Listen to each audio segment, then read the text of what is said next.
and not the least reviving Swamiji's passionate call to the youth, arise, awake, and stop not till the goal is reached. Continuing this legacy of motivational vigor, we are immensely delighted to announce that we have here amongst us Mr. Sandeep Maheshwari, the founder and CEO of Images Bazaar, the world's largest collection of Indian images. A world record holder in photography, he has also been honored with many awards and accolades in recognition of his work. He created a world record in fashion photography, which was published in the Limca Book of Records 2004. Further, he is also the recipient of Star Youth Achiever Award, instituted by the Global Youth Marketing Forum, and the Youth Creative Entrepreneur Award by the British Council, a division of the British High Commission. Significantly, thus pursuing his passion over the years and representing India through his images to the entire world, Mr. Maheshwari is glad to claim that, I quote from his interviews, "The photography is not a commodity, but an art, and for me as well as for my team, it's all about creative satisfaction. Nothing more or less than that." So he takes pride in asserting that few years down the line, the whole world would see India through our eyes. India is not a word, it's an image, and we are creating an image of India like never before. As an iconic figure of Indian youth and an exemplary figure of success, he has been a real-life inspiration for thousands of individuals. His own life is a remarkable story of endurance, challenge, and indomitable will to transcend the innumerable adversities. Belonging from a very middle-class family and starting his career as a freelance photographer without any permanent studio at the initial stage, he has now achieved such a stature of fame that many of us only dream of. No wonder his life-changing seminar has had decisive impact on many individuals, making them think beyond the horizons, not to fear the risk, and lastly, to amass enormous courage to move forward and better others' life, fighting the hurdles. I came across this seminar, and unbelievably, every single word still then reverberates within me. His witty perception, genuineness, and basically his honesty has appealed me most.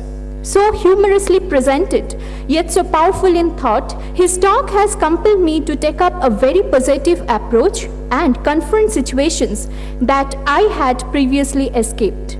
To admit on a personal note, he evoked a great admiration as a great human being. Being a self-made man and entrepreneur, he distinguishes himself by running an organization based on healthy mutuality and not on crash marketing techniques. It really made me rethink and redefine what actually success means and what does our society demand from us. So, today, before meeting such a living inspiration, let's have a very small glimpse of his life-changing seminar, and we will have a video play of this seminar here.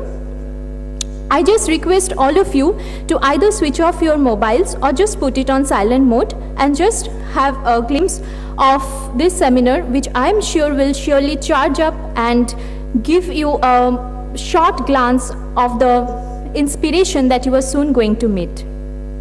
Please give an energetic and warm welcome to the one and only Sandeep Maheshwari.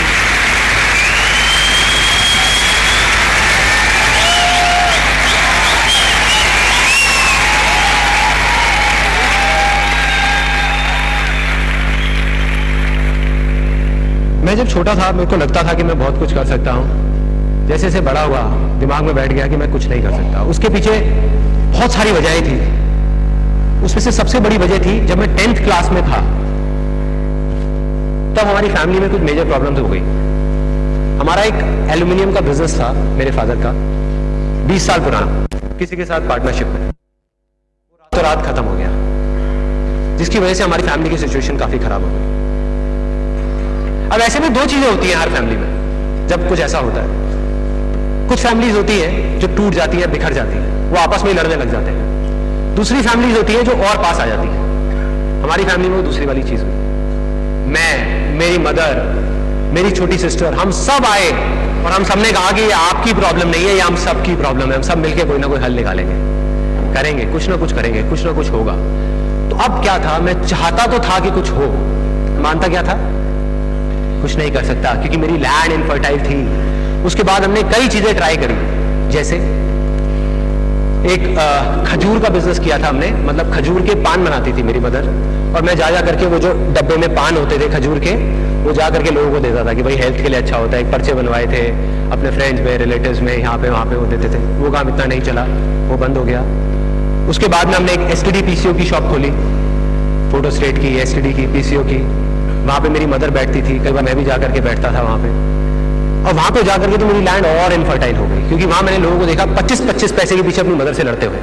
कई बार अंदर से गुस्सा भी आता था, लेकिन क्या करता, लाइफ यही है। तब मुझे लगा कि यार सच में पैसा ही सब कुछ है, पैसा ही भगवान है, कहीं से भी बस पैसा आ जाए, मुझे और कुछ नहीं चाहिए। कहीं से मुझे कोई नौकरी दे दे और पैसा आ जाए, सारी प्रॉब्लम्स ठीक हो जाए। तो STD PCO की शॉप भी बंद हो गई। उसके बाद मैं कई जगह इंटरव्यूज के लिए गया, हर जगह फेल होता चला गया, कुछ समझ नहीं आ रहा था क्या होगा। अब मेरी लाइफ का टर्निंग पॉइंट आया। मैं एक सेमिनार में गया, जो एक मल्टी लेवल मार्केटिंग कंपनी का सेमिनार था, और मुझे एग्जैक्ट याद है आज भी कि मैं कहां बैठा था। आगे से ऑडिटोरियम था और मैं यहां से तीसरी सीट पे बैठा हुआ था। मैं देख रहा था और इस जगह पे एक 21 साल का लड़का खड़ा हुआ था। कहता मेरी एज 21 साल है और मैं महीने का 2.5 लाख रुपए कमा रहा हूं। मेरे तोते उड़ गए, दिमाग फट गया मेरा। मैंने ये देखा था जिंदगी में कि भैया 10-15 हजार रुपए के लेवल पे पहुंचने में भी सालों लग जाते हैं, और यहां दूसरी तरफ एक लड़का है मेरे जैसा ही जो कह रहा है कि मैं 2.5 लाख रुपए महीने का कमा रहा हूं। और वो 1 सेकंड लगता है, 1 सेकंड, वो सेकंड था मेरी जिंदगी का। अंदर से चीख निकली। मैंने कहा कि अगर ये लड़का कर सकता है जो देखने में बिल्कुल मेरे जैसा है, अरे तो मैं क्यों नहीं कर सकता? मैं क्या कोई दूसरे प्लेनेट से आया हूं? मैं क्यों नहीं कर सकता? अगर इसके लिए आसान है तो मेरे लिए भी आसान है, मैं भी कर सकता हूं, कर सकता हूं। और जैसे ये 2 वर्ड्स आए मेरी लाइफ में, जैसे ही अंदर तक मैंने मान लिया कि सब कुछ आसान है, तो मेरे अंदर चेंजेस आने शुरू हो गए। जहां पहले मैं बोलता था कि अरे मुश्किल है, कुछ नहीं हो सकता, हमारा तो टाइम ही खराब चल रहा है, पता नहीं क्या होगा, मैं बोलने लग गया अरे अब देखो मैं क्या करता हूं, अरे 2-2 लाख के चेक तो ऐसे ले आऊंगा, कंपनियां खड़ी कर दूंगा, अभी आप देखते जाओ, अभी आपको पता नहीं है क्या होने वाला है। और सब बोलने लग गए थे कि संदीप तो पागल हो गया है। अब ये एक बहुत मजेदार पॉइंट है, जब भी आपको लोग बोलने लग जाएं कि आप पागल हो गए हो, तो आप समझ जाओगे आप सही ट्रैक पे हो।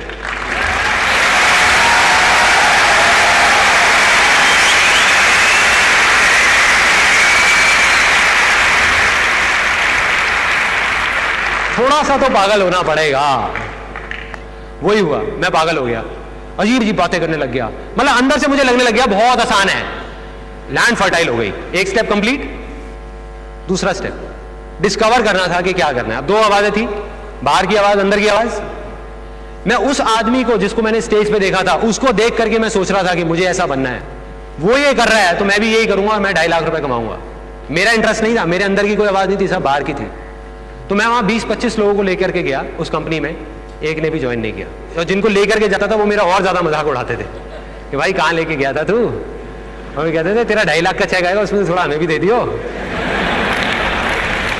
तो मतलब मैं फेल हो गया बुरे तरीके से। 2 वजह थी उस फेलियर की, एक ये कि वो मेरे अंदर की आवाज नहीं थी, दूसरी ये कि मैं शेयरिंग नहीं समझ पाया था। मैं वहां लोगों को उनके फायदे के लिए नहीं लेके जा रहा था, अपने फायदे के लिए लेके जा रहा था। मन में क्या था, एक 18 साल के लड़के के, मुझे अपनी फैमिली की प्रॉब्लम सॉल्व करनी है। भाड़ में गए लोग, तो मैं लोगों को बेवकूफ नहीं बना पाया। तो अब ये जो मैं फेल हुआ, वो मेरी अच्छी किस्मत थी या बुरी किस्मत? बुरी है, अच्छी कैसे हुई? उस टाइम के हिसाब से तो बुरी किस्मत है ना। लेकिन यही बेवकूफी है, क्योंकि बुरा तो कुछ है ही नहीं इस दुनिया में, क्योंकि जो होता है अच्छे के लिए होता है। Success comes from experience and experience comes from bad experiences. मतलब के सक्सेस है, अगर वो आपके पास आ सकती है तो सिर्फ एक्सपीरियंस से, और एक्सपीरियंस अगर आ सकता है आपके पास तो वो आ सकता है खराब एक्सपीरियंसेस से, अच्छे एक्सपीरियंसेस से नहीं। राइट। और वो चीज मुझे समझ आ गई। उसके बाद फिर मैंने बाहर की आवाज सुनी, फिर से दोबारा वही गलती करी। मेरे को मेरे रिलेटिव्स ने, फैमिली में, अब पता नहीं मजाक मजाक में या सच में, उन्होंने सबने चढ़ा दिया कि अरे यार संदीप तू तो बिल्कुल हीरो लगता है। और मैंने सोचा इतने सारे लोग कह रहे हैं तो गलत थोड़ी होंगे।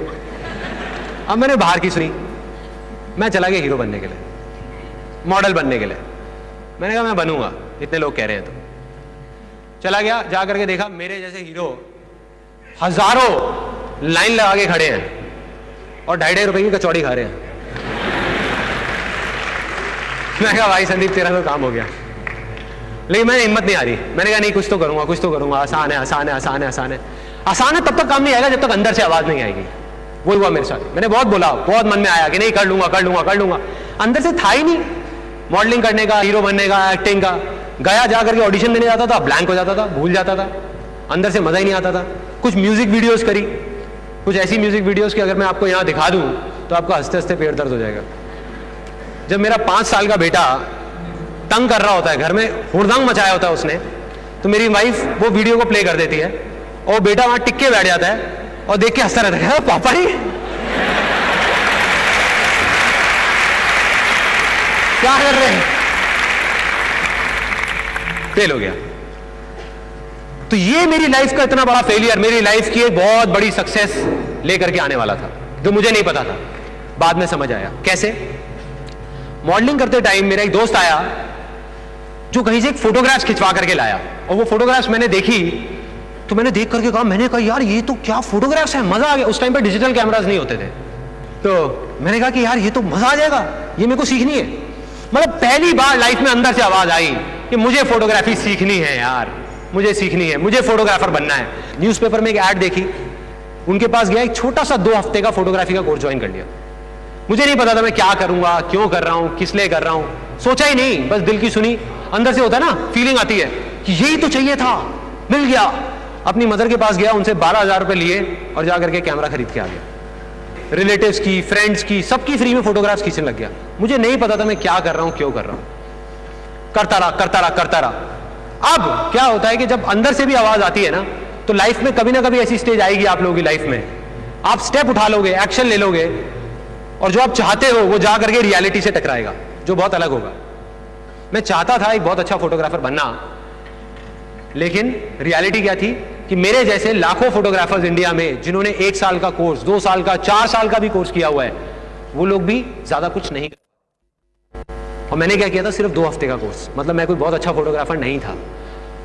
बस अब वो टर्निंग पॉइंट कि मेरा फेलियर मेरी सक्सेस कैसे बना। फोटोग्राफर में और मुझे एक छोटा सा फर्क था, मैं मॉडलिंग में फेल हो चुका था, वो नहीं हुए थे। मैंने जब मॉडलिंग के लिए धक्के खाए थे तो मुझे पता था कि 90% मॉडलिंग एजेंसीज फ्रॉड हैं। तो मैंने क्या किया, मैंने एक लिस्ट बनाई 70-80 फ्रॉड एजेंसीज की और 10-15 जेन्युइन मॉडलिंग एजेंसीज की, और लोगों को बांटनी शुरू कर दी कि ये फ्रॉड है, फ्रॉड है, फ्रॉड है, ये जेन्युइन है, जेन्युइन है, जेन्युइन है। और ये चीज लोगों को अच्छी लगने लग गई।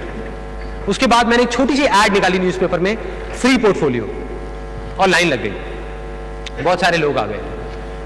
मैंने लोगों को सच बोला, कोई घुमा फिरा के नहीं, कुछ नहीं, सीधी सीधी बात। मैंने कहा भाई देखो ऐसा है, मैं कोई बहुत बड़ा फोटोग्राफर नहीं हूं, अभी नया नया कोर्स किया है मैंने, यहां से 2 हफ्ते का।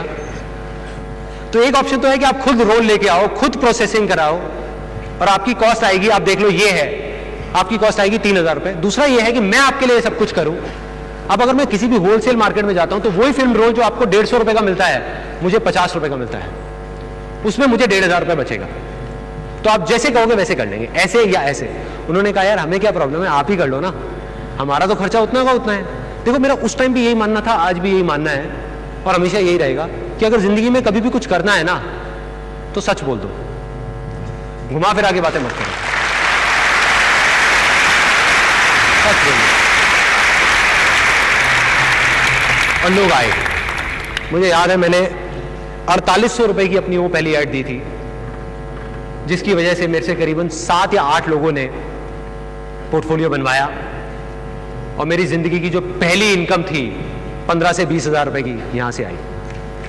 This was the first success.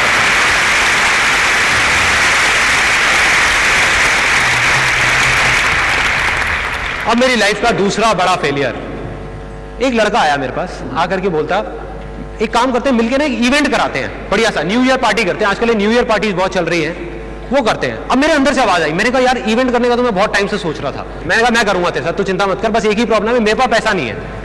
कहता यार तू पैसे की टेंशन मत कर, पैसा सारा मैं लगाऊंगा, तू बस काम कर। मैंने कहा हो गई डील, 1 महीने तक काम मैं करूंगा, पार्टी मैं कराऊंगा, सब कुछ मैं कराऊंगा, एंड में पैसा तेरा लगेगा, जो बचेगा 50-50। कहता कोई दिक्कत नहीं, डन। उसने 15,000 रुपए मुझे दिए, मैंने ले जा करके एज इट इज वो 15,000 रुपए बैंकेट हॉल वाले को पकड़ा दिए, डीजे को पैसे दिए, केटरर को पैसे दिए, वो सब लोग मुझे जानते थे। जा करके खुद प्रिंटर को थोड़े से एडवांस दिया, वो प्रिंट्स बनवाए, स्टिकर्स, पोस्टर्स, जा करके यूनिवर्सिटी में लगाए, बैनर्स लगाए। अब प्रॉब्लम क्या हुई थी कि उससे 3 दिन पहले वो जब इवेंट था, उस भाई ने मुझे आकर के बोला, कहता कि मैं अब और पैसे नहीं दे सकता। मैंने कहा भाई पैसे तो देने पड़ेंगे क्योंकि बाकी लोगों को देने हैं, अगर नहीं दिए तो वो मुझे जानते हैं, मुझे आकर के पकड़ लेंगे। कहते अब देख ले फिर तू मत कर। मैंने कहा ऐसा नहीं हो सकता, करना पड़ेगा।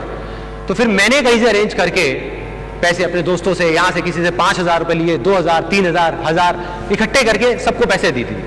इवेंट हो गया, सक्सेसफुल हो गया। 31 दिसंबर 1999 की रात थी। इस इवेंट का नाम था डिक्स 2000, मतलब सन 2000 का नया साल शुरू होने वाला था। एक बैग में सारे पैसे थे। मैं उसके पास गया, मैंने जाकर के बोला, मैंने कहा चल भाई अब ऐसा करते हैं, हिसाब कर लेते हैं, तूने जो पैसा लगाया मैंने लगाया, उसको हटा के और फिर आधा आधा कर लेते हैं। कहता कौन सा हिसाब? कहता कौन से पैसे? और वो गाड़ी में बैठा अपने दोस्तों के साथ में निकल गया। एक वो दिन था, एक आज का दिन है, मैंने जिंदगी में कभी उसको दोबारा नहीं देखा। एक नॉर्मल ह्यूमन बीइंग होता, कोई एलियन नहीं होता, तो वो क्या करता? ऐसी सिचुएशन में रोने लग जाता, परेशान हो जाता। मैं खुश हो गया क्योंकि अंदर बैठा हुआ था कि लाइफ में जो एक्सपीरियंस है वो खराब एक्सपीरियंस से आएगा, और मैं खुश हो गया। मैंने कहा वाह यार मजा आ गया, लाइफ का इतना खराब एक्सपीरियंस, इससे खराब और क्या हो सकता है। खुश हो गया। और मेरी मदर यहां बैठी है, उनको याद होगा 1:30 बजे जब मैं घर आया, आ करके मैंने म्यूजिक फुल वॉल्यूम पे लगा दिया अपने कमरे में, फुल वॉल्यूम पे, और डांस कर रहा था अकेला। डांस कर रहा हूं नए साल का। मेरे घर वाले आए, पापा मम्मी आए, उन्होंने कहा हाँ भाई क्या चल रहा है, लगता है बहुत बढ़िया पार्टी हुई है तेरी। मैं बस पूछो मत कि क्या हुआ है, पूछो मत कितनी बढ़िया हुई है। जैसे ही मैंने बताया कि ये हुआ है, तो फिर आधा घंटे तक मेरी क्लास चली कि तू बहुत भोला है, बेवकूफ है, किसी की भी बातों में आ जाता है, तेरे को कोई भी बेवकूफ बना के चला जाता है, तू सीधा है, इतनी जल्दी बातों में मत आया कर। मैंने कहा नहीं, ये बेवजह नहीं है, ये फेलियर। आज मुझे नहीं समझ आ रहा, आज नहीं तो कल समझ आ जाएगा, और जिस दिन आएगा उस दिन जिंदगी बदल जाएगी।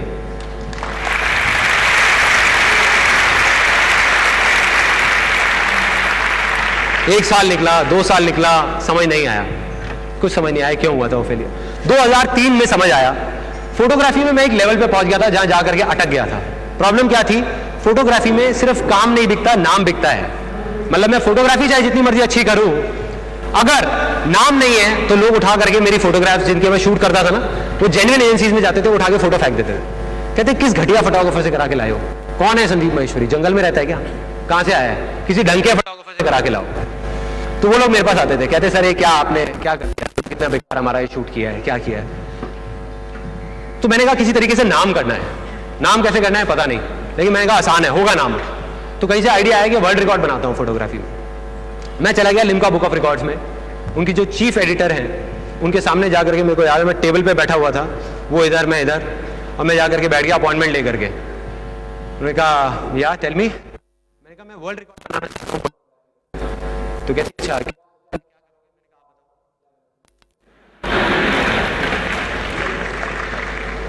तो अब मैं वहां अंदर तक पहुंच चुका था, तो वो धक्के देके मुझे बाहर नहीं निकाल सकते थे। तो मैंने कहा बेटे देखो इतना आसान नहीं होता, इसमें ना बहुत कुछ करना पड़ता है, तो मान के चलो बहुत बड़ा कुछ करना पड़ेगा। मैंने कहा जैसे? कहते 2 ऑप्शंस है, एक तो है कि तुम इंडिया का कोई रिकॉर्ड बनाओ, एक है वर्ल्ड का बनाओ। इसमें 2 तरह के रिकॉर्ड होते हैं। मैंने कहा इंडिया का छोड़ा, वर्ल्ड का बताओ ना, वर्ल्ड रिकॉर्ड कैसे बनेगा। अब उन्होंने एक लिस्ट बताई, उन्होंने बताया कि क्या क्या होना चाहिए। उन्होंने कहा कम से कम 10,000 फोटो खींचनी पड़ेंगी, कोई भी फोटो एक दूसरे से मिलती जुलती नहीं होनी चाहिए, सब अलग अलग होनी चाहिए। हमारे मॉडरेटर्स बैठे होंगे, कम से कम 100 मॉडल्स को लेना होगा, और ये 12 घंटे के अंदर अंदर कंप्लीट हो जाना चाहिए। और उसके बाद में जब फिल्म रोल बनेंगे, हम कॉन्टैक्ट शीट देखेंगे, अगर सब कुछ सही होगा तब तुम्हारा नाम आएगा लिम्का बुक ऑफ रिकॉर्ड्स में, और तब तुम्हें सर्टिफिकेट मिलेगा। मैंने कहा हो जाएगा। और कुछ हो जाएगा। मैंने उनको डेट दे दी, मैंने कहा अगले महीने की इस डेट को ये वर्ल्ड रिकॉर्ड बन जाएगा। मुझे नहीं पता था मैं क्या करने वाला हूं, मुझे नहीं पता था। जाते जाते उन्होंने कहा, हाँ संदीप एक सेकेंड। मैंने कहा हाँ जी। उन्होंने कहा कि मैं तुम्हें रिकमेंड करती हूँ कि तुम कोई इवेंट मैनेजमेंट कंपनी हायर कर लो इस काम के लिए। जैसे ही उन्होंने बोला ना इवेंट मैनेजमेंट कंपनी, ठक हुआ। मैंने कहा मैडम ये इवेंट मैनेजमेंट कंपनी आपके सामने खड़ी है, डिक्स 2000। तो वो मेरी लाइफ का इतना बड़ा फेलियर मेरी लाइफ की एक बहुत बड़ी सक्सेस बनने वाला था। वहां से मुझे कॉन्फिडेंस आया कि अब मैं बनाऊंगा वर्ल्ड रिकॉर्ड। जैसे ही मैंने दोस्तों से डिस्कस किया, मैं तू क्या कह रहा है, तू वर्ल्ड रिकॉर्ड बनाएगा, इवेंट मैनेजमेंट कंपनी लेगा, 3-4 लाख रुपए लेगी। मैंने कहा नहीं, इवेंट मैनेजमेंट कंपनी नहीं लेंगे, मैं खुद करूंगा। कहता चल ठीक है। मॉडल्स, एक मॉडल का तूने कहा 100 मॉडल चाहिए, कम से कम 5000 रुपए एक मॉडल का, कम से कम है तेरे पास देने के लिए 5 लाख रुपए मॉडल्स को। मैंने कहा भाई मेरे पास तो 10-15 हजार रुपए भी नहीं है, मुझे नहीं पता मैं क्या करूंगा, कैसे करूंगा, मेरे पास नहीं है। मैं कहा लेकिन बनेगा वर्ल्ड रिकॉर्ड तो। उन्होंने कहा नहीं बन सकता। मैंने कहा बनेगा। कुछ दिन तक मैं बोलता रहा बनेगा बनेगा बनेगा। जब हम जवाब मांगते हैं ना तो जवाब मिलता है, और सामने से जवाब मिला। एक मॉडल मेरे सामने बैठा हुआ था, वो बड़ा मजेदार मूवमेंट था। उसने कहा कि मैं आपको इतने पैसे नहीं दे सकता, लेकिन मैं 500 रुपए दे सकता हूं। मैंने कहा कोई दिक्कत नहीं, कोई दिक्कत नहीं। अंदर से आवाज आई, मैं कहा मैं अपना वर्ल्ड रिकॉर्ड बना रहा हूं और आप मुझे 500 रुपए दो, आपकी फोटो खींचेगी, मेरा वर्ल्ड रिकॉर्ड बनेगा, आपका 500 रुपए में शूट होगा, कोई प्रॉब्लम? कहते कोई प्रॉब्लम नहीं है। इस बात को मैंने फैला दिया सब जगह, सब लोगों को बोला, लाइन लग गई। उसके बाद में सबने कहा 500 रुपए में फोटो खींच रही है, 500 रुपए में। 500 रुपए में कोई पोर्टफोलियो बना रहा है, जो 30,000 का पोर्टफोलियो कोई 500 रुपए में बना रहा है। उसके बाद में टोटल 122 लोग आए, 11.25 घंटे के अंदर अंदर 10,000 से ज्यादा फोटोग्राफ्स भी क्लिक हो गई, शॉट्स भी कोई एक दूसरे से सिमिलर नहीं थे। इवेंट पूरा खुद मैनेज किया और at the end of the day मेरा वर्ल्ड रिकॉर्ड तैयार।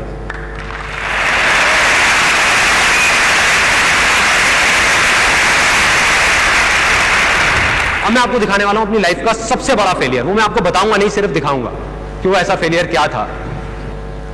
21 साल की एज में जब मैंने वर्ल्ड रिकॉर्ड बनाया, उसके बाद में मेरे माइंड में आया कि यार मेरे को एक बुक लिखनी है मार्केटिंग के ऊपर। और मैं था एक कॉलेज ड्रॉप आउट, मैं कॉलेज छोड़ चुका था 3rd ईयर में।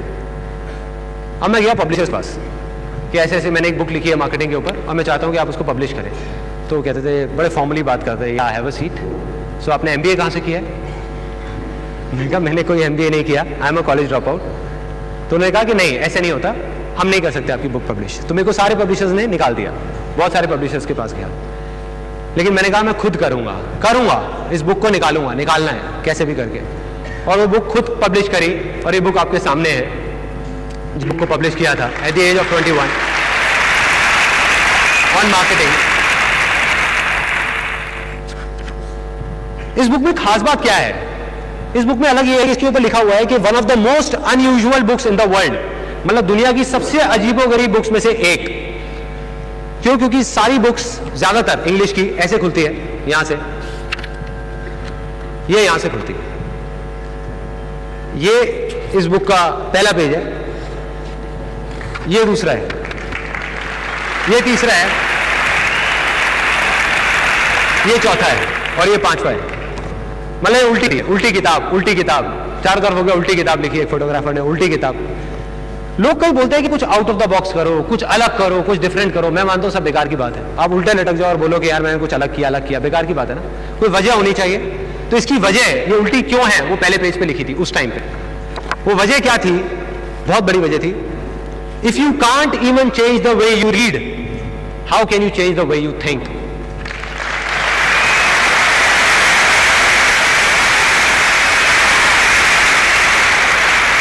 यानी कि अगर आप अपने पढ़ने तक का नजरिया नहीं बदल सकते तो अपने सोचने का क्या बदलोगे? छोड़ो ना यार, इस बुक को मत पढ़ो, खुला नहीं। और वही हुआ, लोगों ने उस बात को सीरियसली ले लिया। लोगों ने कहा आप कह रहे हो मत पढ़ो तो ठीक है, नहीं पढ़ते। 1000 बुक्स मैंने छपवाई थी, उसमें से 150 बुक्स बिकी, 850 बुक्स घर में जगह बहुत घेर रही थी, क्योंकि छोटा सा घर था, उसी के अंदर स्टूडियो, उसी में हम लोग सब भरे हुए थे। तो मेरी मदर ने उठा करके वो कबाड़ी वाले को दे दी। तो एक अच्छा खासा फेलियर। हो सकता है आप कहीं चने खा रहे होंगे तो आपको उसके पेजेस दिखेंगे बुक के। फेलियर, बहुत बड़ा फेलियर। समझ नहीं आया कि ऐसा मेरे साथ क्यों हुआ है। उस टाइम नहीं समझ आया, आज समझ आता है। बुक में मैं फेल हुआ, लेकिन इस बुक को लिखने के चक्कर में मैंने 85 बुक्स पढ़ डाली और उसको पढ़ते पढ़ते मेरी फर्टाइल लैंड पे इतना हल चला कि मुझे सब कुछ आसान लगने लग गया। राइट।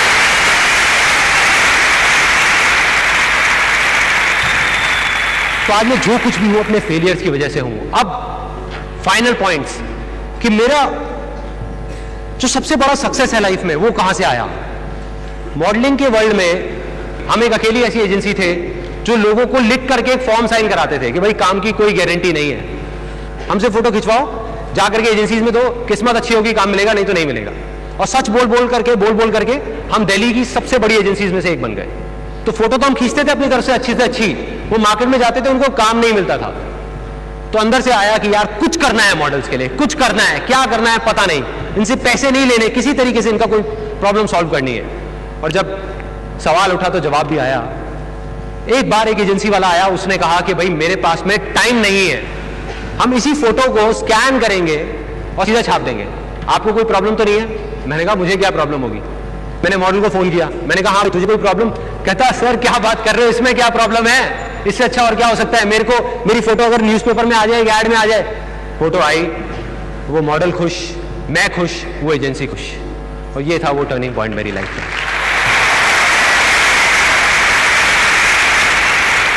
तब अंदर से आवाज आई, यही है वो चीज जो मुझे करनी है, और वही किया। मैं आपको शॉर्ट में बताऊंगा कि आज की डेट में आप जितनी भी एड्स देखते हो न्यूज़पेपर्स में, मैगजीन्स में, होर्डिंग्स में, बोर्ड्स में, बड़ी बड़ी कंपनीज की, उसमें जो आप फोटोग्राफ्स देखते हो तो वो ज्यादातर हमारी होती हैं, वो लोग हमसे खरीदते हैं वो वाले फोटोग्राफ।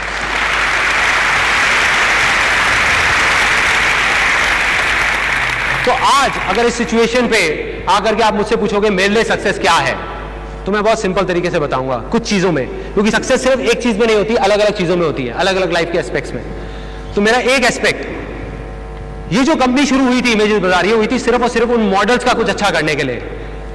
आज से 6 साल पहले 2006 में जब ये कंपनी शुरू हुई थी तो मैंने कसम खाई थी कि उस दिन के बाद मैं किसी भी मॉडल से 1 रुपए भी लूंगा नहीं, उनको देंगे। एक वो दिन है, एक आज का दिन है। हजारों मॉडल्स ने हमारे साथ काम किया पूरे इंडिया में, एक भी मॉडल ऐसा नहीं है आकर के बोल सके हमने उससे 1 रुपए भी लिया है, दिया है। ये मेरे लिए सक्सेस।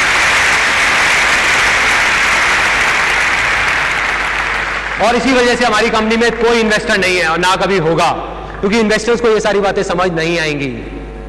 वो क्या बोलेंगे, कहेंगे तुम बेवकूफ हो, इंडिया के इतने बड़े प्रोडक्शन हाउस हो, सबसे बड़े प्रोडक्शन हाउसेस में से एक हो, इतने शूट्स हुए हैं और तुम जेन्युइन काम कर रहे हो। अगर मॉडल्स को बोलोगे ना कि 50,000 रुपए दो, कोई पूछेगा भी नहीं क्यों, वो ला करके टेबल पे रख देंगे तुम्हारी। लेकिन हम नहीं लेंगे तो नहीं लेंगे भाई, ना आज ना कभी भी नहीं लेंगे। दूसरा मेरे लिए सक्सेस क्या है, मैंने आपको एक स्टोरी बताई थी उस फीमेल की जिसको निकाल दिया था, जिसने 10,000 रुपए मांगा था, उसको 8,000 रुपए दिया था और फिर निकाल दिया था। जब मैं अटक गया था उस दिन मैंने ये फैसला किया था कि आज के बाद मैं अगर किसी को भी रखूंगा तो उसको निकालूंगा नहीं, उसको नहीं निकालूंगा। वो खुद छोड़ के जाए तो बात अलग है, मैं नहीं निकालूंगा। 8 साल 10 साल 12 साल 14 साल जो जहां है सब वहीं के वहीं। हमारी कंपनी में चेहरे नहीं बदलते, सब वहीं के वहीं। तो मेरे लिए सक्सेस क्या है कि अपने इन एम्प्लॉइज को मैं दिल से शेयर करूं, इनके लिए जो भी कर सकता हूं वो करूं, किसी भी हद तक चला जाऊं, बस वो लोग खुश रहें, उनके लिए किसी भी हद तक चला जाऊं, ये मेरे लिए सक्सेस है। आप अगर मुझसे पूछोगे कि आज मैं क्या मानता हूं कि मैं सक्सेसफुल हूं या नहीं, तो मैं आपकी आंख में आंख डाल करके कहूंगा कि हां मैं सक्सेसफुल हूं। क्यों? क्या इस वजह से कि पास्ट में मैंने काम किए?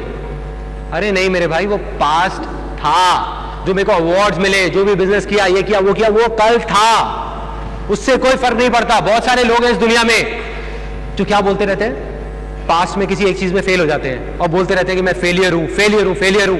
अरे भाई आप फेलियर हो नहीं, आप फेलियर थे, हो नहीं। दूसरी तरफ ऐसे बहुत सारे लोग हैं जो पास्ट में किसी एक चीज में कामयाब हो जाते हैं और जिंदगी भर बस उसी का राग अलापते रहते हैं कि मैं सक्सेसफुल हूं। क्यों? क्योंकि वो 20 साल पहले मैंने ये किया था, 10 साल पहले। नहीं भाई, आज आप क्या कर रहे हो, आज आप खुश हो या नहीं हो, उस मोमेंट में आप खुश थे। आज क्या आप वो कर रहे हो जो दुनिया आपसे चाहती है कि आप करो, या आप वो कर रहे हो जो आपके अंदर से आवाज आती है? अगर अंदर से आवाज आती है आप वो कर रहे हो तो आप सक्सेसफुल हो, नहीं तो कल आप सक्सेसफुल थे, आज आप फेलियर हो।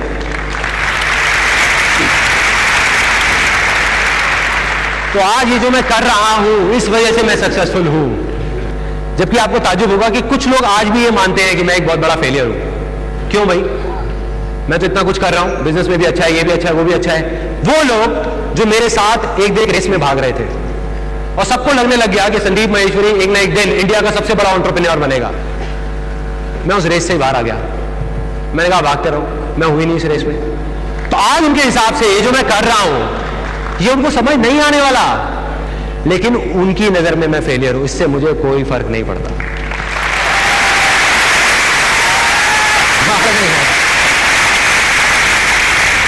सब बकवास है, चाहे कोई मेरी तारीफ कर रहा है, चाहे कोई मेरी बुराई कर रहा है, सब बकवास है, सब टेम्पररी है। आज आप मेरी तारीफ कर रहे हो क्योंकि आपको कुछ अच्छा लग रहा है। कल अगर मीडिया में मेरे बारे में कोई नेगेटिव न्यूज आ गई तो आप लोग मुझे गालियां निकाल रहे होगे, मेरी बुराई कर रहे होगे। आप ही लोग बोल रहे होगे कितना घटिया आदमी है यार, देखो ना। तो क्या उस टाइम पे मैं फेल होऊंगा? क्या उस टाइम पे मैं आकर के ये बोलूंगा कि मैं फेलियर हूं? तो मैं इस वजह से सक्सेसफुल नहीं हूं कि कुछ लोगों को लगता है कि मैं सक्सेसफुल हूं, कुछ लोगों को लगता है कि मैं फेलियर हूं। मैं इस वजह से सक्सेसफुल हूं क्योंकि मुझे लगता है कि मैं सक्सेसफुल हूं।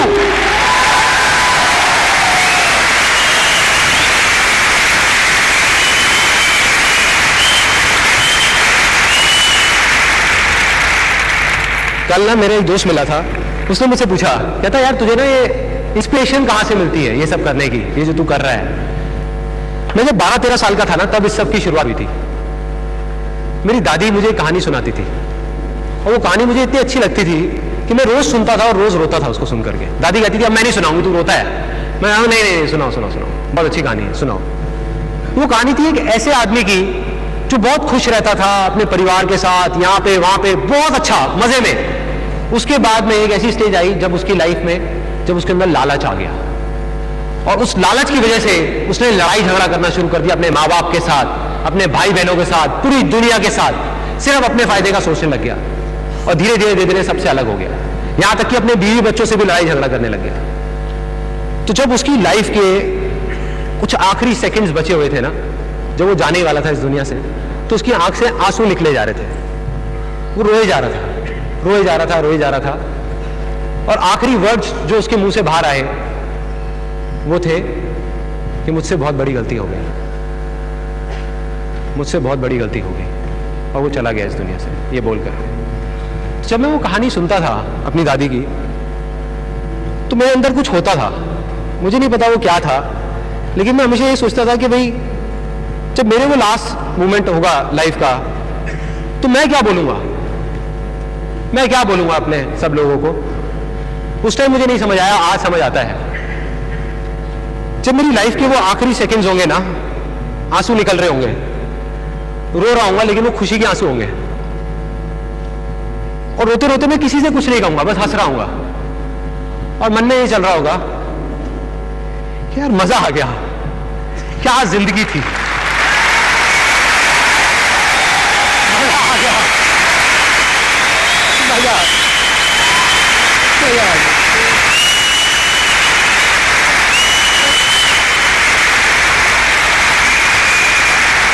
मजा आ गया,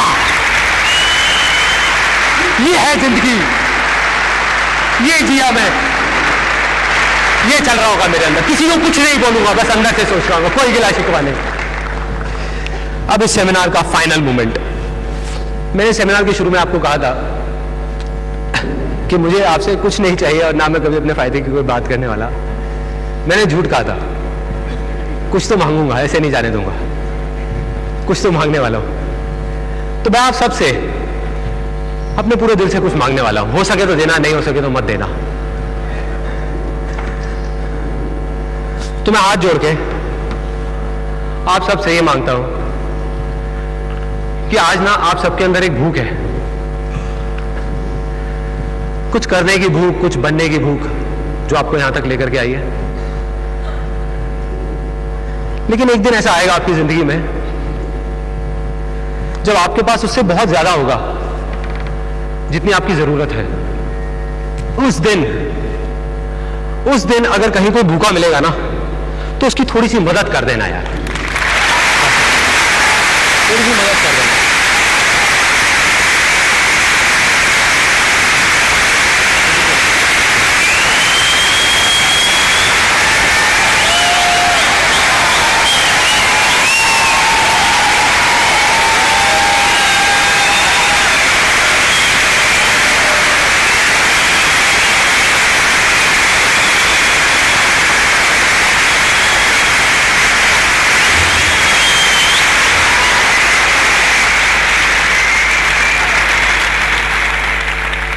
आज ये मेरी जिंदगी का आखिरी लाइफ चेंजिंग सेमिनार था। ये एक चीज खत्म हो रही है, लेकिन एक दूसरी चीज की शुरुआत हो रही है। मैं अपने उन सारे एक्सपीरियंसेस को एक एक करके वीडियो में रिकॉर्ड करता जाऊंगा, करता जाऊंगा, करता जाऊंगा। आज मैंने आपको बोला आसान है, तो आसान क्यों है? अपनी लाइफ की हर सिचुएशन में मैंने अपनी छोटी से छोटी प्रॉब्लम, बड़ी से बड़ी प्रॉब्लम को आसान कैसे बनाया, वो मैं आपको बताऊंगा इन वीडियोस में। खोल करके सामने रख दूंगा, दिल को, दिमाग को, सबको खोल करके सामने रख दूंगा, जिससे अगर किसी को कुछ चाहिए होगा ना, कोई अगर कुछ करना चाहता होगा, वो सिर्फ उस जगह पे जाएगा और फ्री में जो चाहेगा वो कर सकेगा।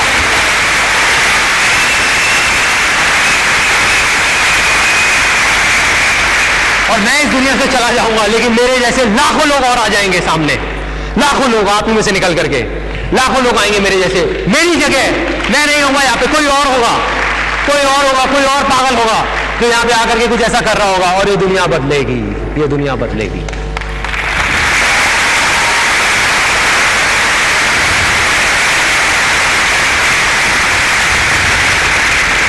आज मैं कह सकता हूं कि मेरी जिंदगी का मकसद पूरा हो गया। अगर आज भगवान भी मेरे पास आए ना और कहे कि चल मेरे साथ, तो मैं कहूंगा चलो यार, चलो, क्या चलना है, हो गया जो करना था, कर दिया।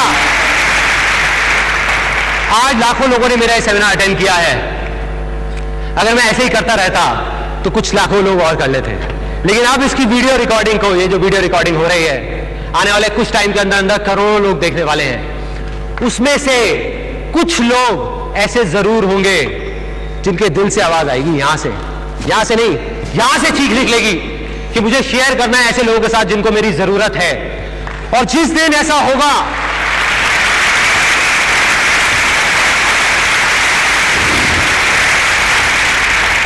और जिस दिन ऐसा होगा, उस दिन सिर्फ इंडिया में नहीं, इस पूरी दुनिया में कोई भूखा नहीं रहेगा, कोई भूखा नहीं रहेगा। ये दुनिया बदलेगी, क्योंकि ये भी होना आसान है, आसान है,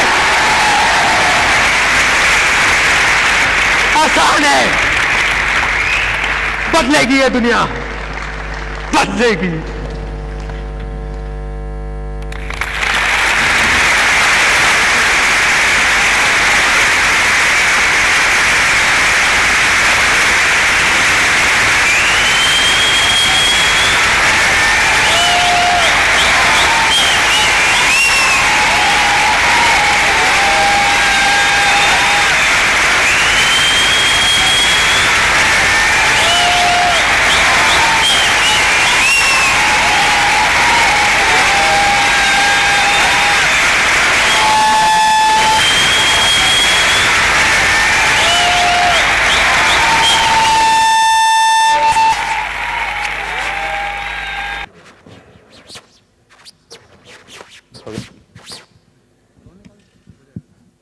ऐसा लग रहा था महाभारत का वाला एपिसोड चल रहा था।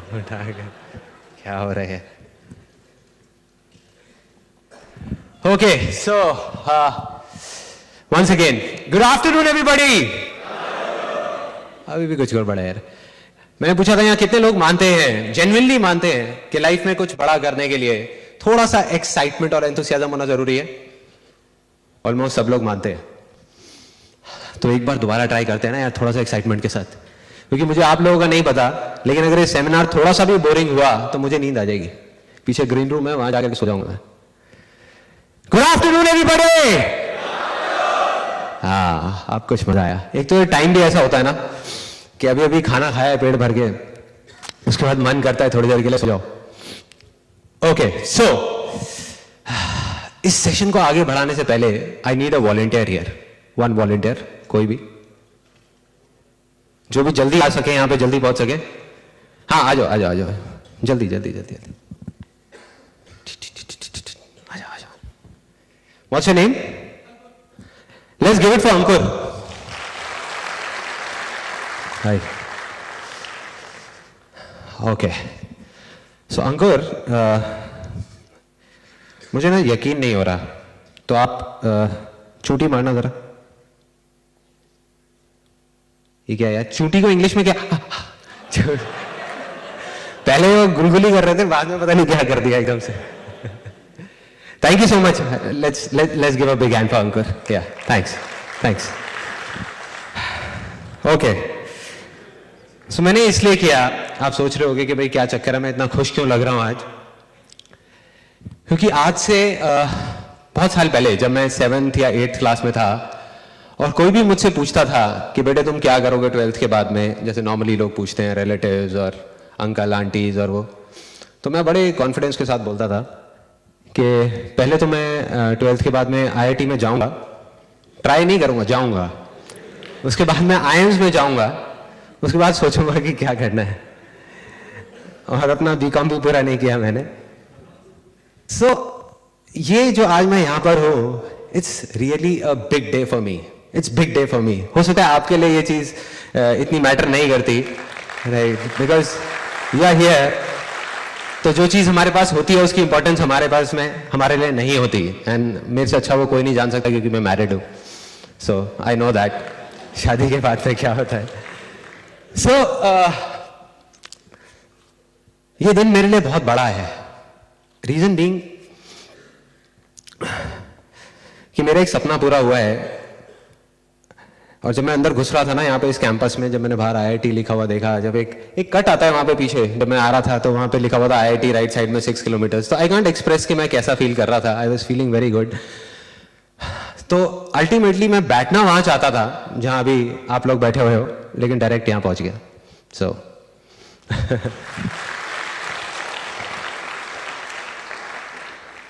अब मैं अपनी लाइफ के आपके साथ में 3 ऐसे एक्सपीरियंसेस शेयर करने वाला हूं। अगर आप में से किसी ने मेरा ये पूरा सेमिनार देखा हो, ये देख करके तो आपको लग रहा होगा कि पता नहीं मैं किस जोन में हूं और कितना चीख रहा हूं, चिल्ला रहा हूं, क्या कर रहा हूं। अगर किसी ने पूरा देखा हो तो उसको समझ आएगा कि मैं यहां तक कैसे पहुंचा, कि ये जो इतनी हाई पिच पे सेमिनार पहुंच गया था। This is the last 35 minutes of that seminar. तो अगर पूरा देखते हैं तो शायद ज्यादा अच्छा। किसी ने यहाँ पे पूरा देखा है मेरा last seminar? Oh, there are lot of people who have seen that. Okay, so उस पूरे सेमिनार में मैंने एक ही बात बोली है कि अनलाइक लॉट ऑफ पीपल जो बोलते हैं कि बहुत टाइम लगता है लाइफ चेंज होने में, जिंदगी बदलने में, मेरा शुरू से यही मानना रहा है, आज भी यही मानना है कि सिर्फ 1 सेकंड लगता है। 1 सेकंड काफी होता है। 1 सेकंड मतलब एक हेयर लाइन डिफरेंस होता है। 1 सेकंड में लाइफ इधर होती है, अगले सेकंड में इधर होती है। तो ऐसे 3 सेकंड्स मेरे जो मेरी लाइफ में बहुत इंपॉर्टेंस रखते हैं, वो मैं आपके साथ शेयर करने वाला हूं। ऐसे मेरे 3 दिन लाइफ के, जिसके बाद में मेरा जो लाइफ था वो पूरे तरीके से चेंज हुआ। डे 1, मैं रोज की तरह रात के करीबन 11 बजे हुए थे, it was in the year 2006, volleyball खेला अपने फ्रेंड्स के साथ में। उसके बाद में मेरा एक रूटीन था कि मैं और मेरा एक friend, one of childhood friends, हम दोनों रात को वॉक करते थे। 11 बजे रात को पार्क में वॉक कर रहे थे, और मेरा वो जो दूसरा फ्रेंड था वो बहुत खुश था और मैं परेशान था। मतलब it was a kind of a contrast. वो इसलिए खुश था क्योंकि उसको एक कैंपेन मिल गया था, मतलब ही वॉज अ मॉडल, तो उसको एक एड कैंपेन जिसके लिए वो 3 महीने से ट्राई कर रहा था, उसको मिल गया था। तो ही वॉज क्वाइट एक्साइटेड, कहता संदीप यार पार्टी करते हैं, ये करते हैं। और मैं इसलिए परेशान था, मैं बल्कि परेशान एक बहुत छोटा वर्ड है, मैं कहूँगा कि मैं डिप्रेस्ड था और मैं ऑलमोस्ट हार मान चुका था। मतलब अगर मैं आपको थोड़ा सा बैकग्राउंड बताऊं तो 2005 में जब ये इमेजेस बाजार का आइडिया आया था, ये जो वेबसाइट है, इस पे काम शुरू हुआ। 1 साल तक दिन रात इसके ऊपर काम चलता रहा। और 1 साल बाद में 2006 में जब इसको लॉन्च किया तो it was a complete disaster, it was a failure. 3 महीने बाद बंद करने की नौबत आ गई थी। और सिर्फ वही नहीं बंद होता, और भी बहुत चीजें बंद करने की नौबत आ गई थी, क्योंकि मैं अपना सब कुछ उसमें लगा चुका था। जितना भी मैंने कमाया था, जितना भी जोड़ा था, थोड़ा बहुत इधर उधर से पैसा भी लिया था, फ्रेंड से, यहाँ से वहां से, सब कुछ लगा के उसको किया था। एंड आई वॉज 110% श्योर कि it will be a huge success, and it was a complete disaster. Reason was very simple, because I was from photography background. तो फोटोग्राफी की मेरे को अच्छी नॉलेज थी, लेकिन आईटी के बारे में मेरे को कुछ नहीं पता था, उसकी मेरे को ABCD भी नहीं पता थी। तो जब ये साइट लॉन्च हुई तो मैं सिर्फ डांस करता रहता था। पहले मैं जाता था अपनी सॉफ्टवेयर टीम के पास में, उनसे जाकर के पूछता था, मैंने कहा भाई प्रॉब्लम क्या है? वो कहते थे हार्डवेयर का इशू है, सर्वर पे लोड ज्यादा है, ट्रैफिक ज्यादा है, इस वजह से ऐसा हो रहा है। हार्डवेयर वालों के पास जाता था तो वो बोलते थे कि कोडिंग की प्रॉब्लम है, कि सॉफ्टवेयर वालों की प्रॉब्लम है। तो मैं इधर उधर घूम रहा था और मुझे कुछ नहीं समझ आ रहा था क्या करूं।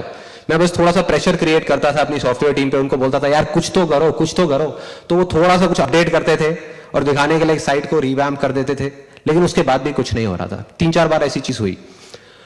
ऑलमोस्ट 3 महीने निकल गए, तो मैंने सोच लिया था कि अब शायद कुछ नहीं हो पाएगा, क्योंकि मेरे को कुछ नहीं समझ आ रहा था।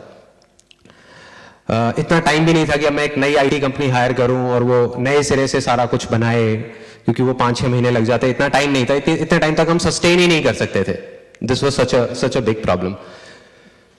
सो उस फ्रेंड को देख करके, क्योंकि वो इतना खुश, मैंने उसको कम ही देखा था, क्योंकि मॉडलिंग लाइन के बारे में अगर किसी को थोड़ी सी नॉलेज हो तो मॉडलिंग में क्या होता है कि it's one of the most uncertain careers in the world, कि एड या कैंपेन मिल ही रहा होता है, मतलब ऑलमोस्ट सब कुछ फाइनलाइज हो जाता है। और उसका रोज का था ये कि 3 महीने से लगा हुआ है पागलों की तरह फैशन वीक के लिए, फैशन वीक के लिए, फैशन वीक के लिए।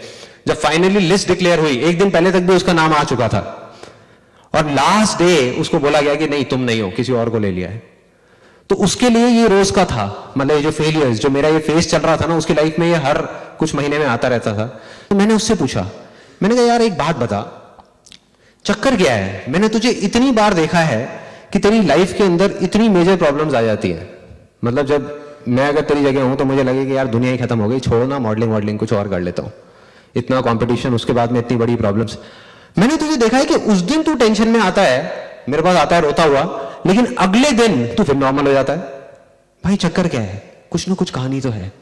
तो मुझे कुछ नहीं समझ आ रहा था, मेरे ऊपर से निकल रहा था। मैंने उससे पूछा, वो कहता है यार देख बिल्कुल साफ है, जिस दिन ऐसा कुछ होता है, जब मैं कुछ सोच रहा होता हूं कि ऐसा होना चाहिए और वैसा नहीं होता, उस दिन तो मैं डिप्रेस हो जाता हूं, लेकिन अगले दिन मैं नॉर्मल इसलिए हो जाता हूं क्योंकि रोज रात को पिछले 4 साल से मैं गाना सुनता हूं। तो मैंने कहा यार उससे क्या होता है? कहता है अभी बताता हूं क्या होता है, लेकिन कहता है मैं तेरे को गाना नहीं बता सकता कौन सा है, तू बहुत हंसेगा यार, तू मजाक उड़ाएगा मेरा। मैं कहा नहीं बोलना कौन सा गाना है। कहता मुसु मुसु हासी देव में लई लई, सुना है किसी ने गाना? मैंने कहा यार तेरे को और कोई ढंग का गाना नहीं मिला, यही मिला है तेरे को, मुसु मुसु हासी। कहता कि पूरी मेरी बात तो सुन भाई। कहता ये एक मूवी का गाना है, प्यार में कभी कभी। किसी ने सुना है ये गाना? हाँ ओके।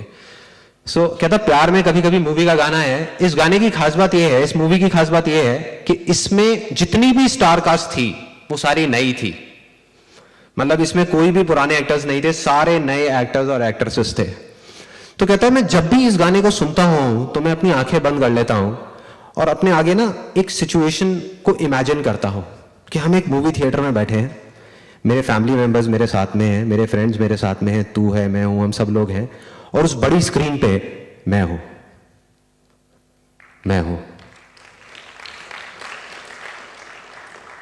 यहां कितने कौन कोऑर्डिनेटर हैं यहां पे? I think Vipul is there, right?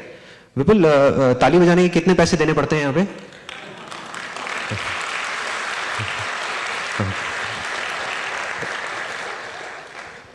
नहीं तो आई वाज थिंकिंग जो अशोक जी हमारे कोऑर्डिनेटर हैं उनको बाहर एक काउंटर लगा देते हैं कि अगर इतनी आवाज आएगी एक स्केल पे मेजर करेंगे, और वो स्केल आई एम श्योर आप लोग बना ही लोगे इतनी आया, इतने डीबी पे इतना, इतने पे इतना, इतने पे इतना। एनी हाउ, सो तो उसने कहा कि मैं अगले दिन बिल्कुल नॉर्मल हो जाता हूं, क्योंकि बड़ी से बड़ी प्रॉब्लम भी, बड़ी से बड़ी, जब ऐसा लगता है कि यार ये तो बहुत बड़ा फेलियर है मेरा, वो मुझे छोटा लगता है उस सक्सेस के आगे जो अब धीरे धीरे मेरे अंदर वो सच बनती चली जा रही है। मुझे यकीन होता जा रहा है कि एक ना एक दिन ऐसा होना ही है, सिर्फ टाइम का फर्क है। आज ये लोग यहां पे हैं, कुछ टाइम बाद मैं वहां पे होऊंगा, और अगले दिन मैं फिर हंसने खेलने लग जाता हूं, फिर मजे में आ जाता हूं। मैंने कहा सही है भाई, बढ़िया है। मैंने सुनने में बहुत छोटी सी चीज लग रही है। मेरा क्या फंडा रहा है शुरू से लाइफ में कि कुछ लोग होते हैं वो ना बहुत कॉम्प्लिकेटेड चीजों में घुसते रहते हैं, बातें वाइज, मतलब बहुत इंटेलेक्चुअल टाइप के होते हैं, जिनको ना बहुत चीजों को कॉम्प्लिकेटेड बना करके समझने में और समझाने में बहुत मजा आता है। मैं उसका उल्टा हूं, जब कोई मेरे से बहुत कॉम्प्लिकेटेड बात कर रहा होता है तो मैं वहां से उठ करके चला जाता हूं। मैं ऐसी छोटी छोटी चीजें इसी में कुछ चीजें ढूंढता रहता हूं, इसी में, और बिल्कुल छोटे से छोटी चीज ढूंढता हूं कि जो बड़ा इंपैक्ट डाल सके। कुछ बड़ी चीजें नहीं, बड़ा प्लान नहीं, कुछ नहीं। सो ये जो छोटी सी चीज सुनने में लग रही थी, ये मेरे को समझ आ गई थी कि कुछ बड़ा है इसके अंदर, कुछ तो है जो 4 साल से उसने इस लड़के को बांध के रखा हुआ है, जो कुछ भी नहीं था, सीखची पहलवान बोलते थे उसको, मतलब इतना पतला सा होता था जिसको देख करके लोग बोलते थे ये मॉडल तो क्या, ये कुछ भी नहीं बन सकता। और उसने ऐसी बॉडी बना ली and he became one of the top most models of Delhi. मतलब 4 साल में वहां से वहां तक आया, मुसु मुसु हंसी की वजह से। तो मैं सोच रहा, मैंने कहा यार कुछ ना कुछ तो कहानी है और इससे कुछ सीखना है। मैं इमीडिएटली घर गया, मैंने कहा ये एक बार सुनता है ना गाना, मैं 50 बार सुनूंगा एक दिन में, देखता हूं क्या होता है। क्योंकि मैंने कोरिलेट कर रहा था चीजों को। मैंने बुक पढ़ी थी think and grow rich by Napoleon Hill. किसने पढ़ी है यहां पे? पढ़ी है, ओके। सो उसमें एक इमेजिनेशन के ऊपर पूरा का पूरा चैप्टर था। तो वो मेरे माइंड में घूम गया जब उसने बात बताई। और उसमें बात करी गई थी पावर ऑफ इमेजिनेशन के बारे में, कि अगर हम किसी चीज को इमेजिन करते हैं, अब सुनने में ना ये चीजें बहुत बुकिश लगती हैं, लेकिन और जब मैंने वो पढ़ी तब मैंने कुछ नहीं किया। मैंने कहा छोड़ना, इमेजिनेशन चैप्टर पढ़ा और आगे निकल गया। सुना उस टाइम पे बहुत अच्छा लगा, लेकिन आगे निकल गया। लेकिन जब प्रैक्टिकली मैंने अपने दोस्त को करते हुए देखा तो मैंने कहा करके देखता हूं क्या प्रॉब्लम है। घर गया, जा करके एक सीडी पड़ी हुई थी, audio CD of one of my favourite songs. लक्ष्य मूवी का एक सॉन्ग था उसके अंदर। किसी को पता है कौन सा सॉन्ग है वो? लक्ष्य का मेन सॉन्ग। हाँ, यही सपना है तेरा, तूने इसे पाना है। और वो सॉन्ग मेरा फेवरेट होता था। उसको मैंने सुनना शुरू कर दिया लूप में लगा करके, पागलों की तरह। मतलब शुरू में मैं 1 बार सुना, 2 बार सुना, 3 बार सुना, धीरे धीरे फील आने लगी। धीरे धीरे मुझे लगा कि मेरे अंदर कुछ एनर्जी सी चल रही है, कुछ हो रहा है। और मैं सिर्फ एक ही चीज इमेजिन करता था उस सॉन्ग को सुन करके, उसको प्ले कर देता था लूप में बार बार बार बार बार बार। और सिर्फ ये इमेजिन करता था जो मेरा अल्टीमेट एम था। वो क्या था कि मेरी जो साइट है इमेजेस बाजार, वो सिर्फ इंडिया की नहीं, पूरे वर्ल्ड की सबसे फास्ट साइट बन चुकी है। उस साइट में प्रॉब्लम क्या थी कि वो बहुत ही स्लो थी। मतलब एक सिंपल सर्च क्वेरी भी 1 मिनट 2 मिनट लगा देती थी। और जब ज्यादा ट्रैफिक आया था तो साइट डाउन हो जाती थी कई कई घंटे के लिए। जिस वजह से, क्योंकि साइट डाउन रहती थी तो कोई आता ही नहीं था, या साइट इतनी स्लो थी इसलिए कोई नहीं आता था। तो मैंने इमेजिन करना शुरू कर दिया कि ये फास्टेस्ट साइट बन चुकी है पूरे वर्ल्ड की। और सिर्फ वही इमेजिन करता रहता था आंख बंद करके। मुझे नहीं पता था ये कैसे होगा कैसे होगा। करता रहा 3 दिन तक यही चीज चली। मतलब सुबह गाड़ी में ये गाना चलता रहता था लूप के अंदर, ऑफिस आया वहां पे गाना चलता रहता था, रात को घर पे चलता रहता था। 3 दिन बाद मेरे अंदर इतना कॉन्फिडेंस आ गया था, इतना कॉन्फिडेंस, मुझे नहीं पता था कि मैं क्या करने वाला हूं और कैसे करूंगा। लेकिन मुझे यह पता था कि अब मेरी ये साइट आने वाले 1 महीने के अंदर अंदर फास्टेस्ट साइट बनने वाली है। कैसे बनेगी ये मुझे नहीं पता था। और क्या होता है, कई बार जब हम सवाल पूछते हैं ना या कोई चीज मांगते हैं तो उधर से जवाब मिलने लग जाते हैं एकदम से। तो रात के 3 दिन बाद करीबन 11:30 बजे हुए थे और मेरे अंदर से एकदम से ये सुन सुनकर मैं आधा पागल हो चुका था। सिर्फ पूरा पागल होने की कसर रह गई थी। 50 बार आप सोच सकते हो अगर एक ही गाने को सुन रहे होंगे तो क्या होगा, और आंख बंद करके इमेजिन कर रहा हूंगा तो क्या होगा। तो तीसरे दिन रात को 11:30 बजे जब ये गाना चल रहा था तो उसमें मेरी एक फेवरेट लाइन होती थी। घर वाले सब सो चुके थे, मैं शीशे के सामने जाके खड़ा हुआ और ये लाइन गाने लग गया चीख चीख करके। Do you want me to sing that? Yes और नो? यस और नो? ओके, तो अपने कान बंद कर सकते हो आप लोग अगर चाहो तो। बाद में मत बोलना कि वार्न नहीं किया था मेरे को। तो ये शीशा है, मैं उस सिचुएशन को क्रिएट कर रहा हूं कि मैंने उस टाइम पे एग्जैक्टली क्या किया था। मैं मतलब आधा पागल या पूरा पागल आप कुछ भी बोल सकते हो मेरे को, वो मैं हो चुका था उस टाइम पे, उस 3 दिन बाद में। और इतनी एनर्जी थी अंदर से जब मैं ये लाइन गा रहा था कि अगर उस टाइम पे मेरे को कोई बोलता ना कि ये साइट फास्टेस्ट साइट बन जाएगी वर्ल्ड की, तेरी सारी प्रॉब्लम सॉल्व हो जाएगी, बस ये बीच में इतना बड़ा पहाड़ है इसको तेरे को हिलाना है, तो मैं हिला देता। मैं नहीं सोचता था कि वो हिलेगा या नहीं, लेकिन मैं कोशिश जरूर करता, अपनी पूरी जान लगा देता। मतलब इतनी एनर्जी थी मेरे अंदर। तो वो गाना आया, धीरे धीरे चल रहा था ये इस रिदम पे। तो अगर आप में से किसी को चुटकी बजानी आती है तो आप बजा सकते हो इस तरीके से, राइट? ऐसे, हाँ, ओके। तो गाना चल रहा था, हाँ यही सपना है तेरा, तूने इसे पाना है, ऐसे ऐसे ये गाना। और फिर एकदम से वो लाइन आई शीशे के सामने और मुझे पता नहीं क्या हुआ, मैं आंखें खोली, अपने आप को देखा और मैं शुरू हो गया। रोके तुझको आंधिया क्या जमीन और आसमां पाएगा, जो लक्ष्य है तेरा, लक्ष्य को हर हाल में पाना है।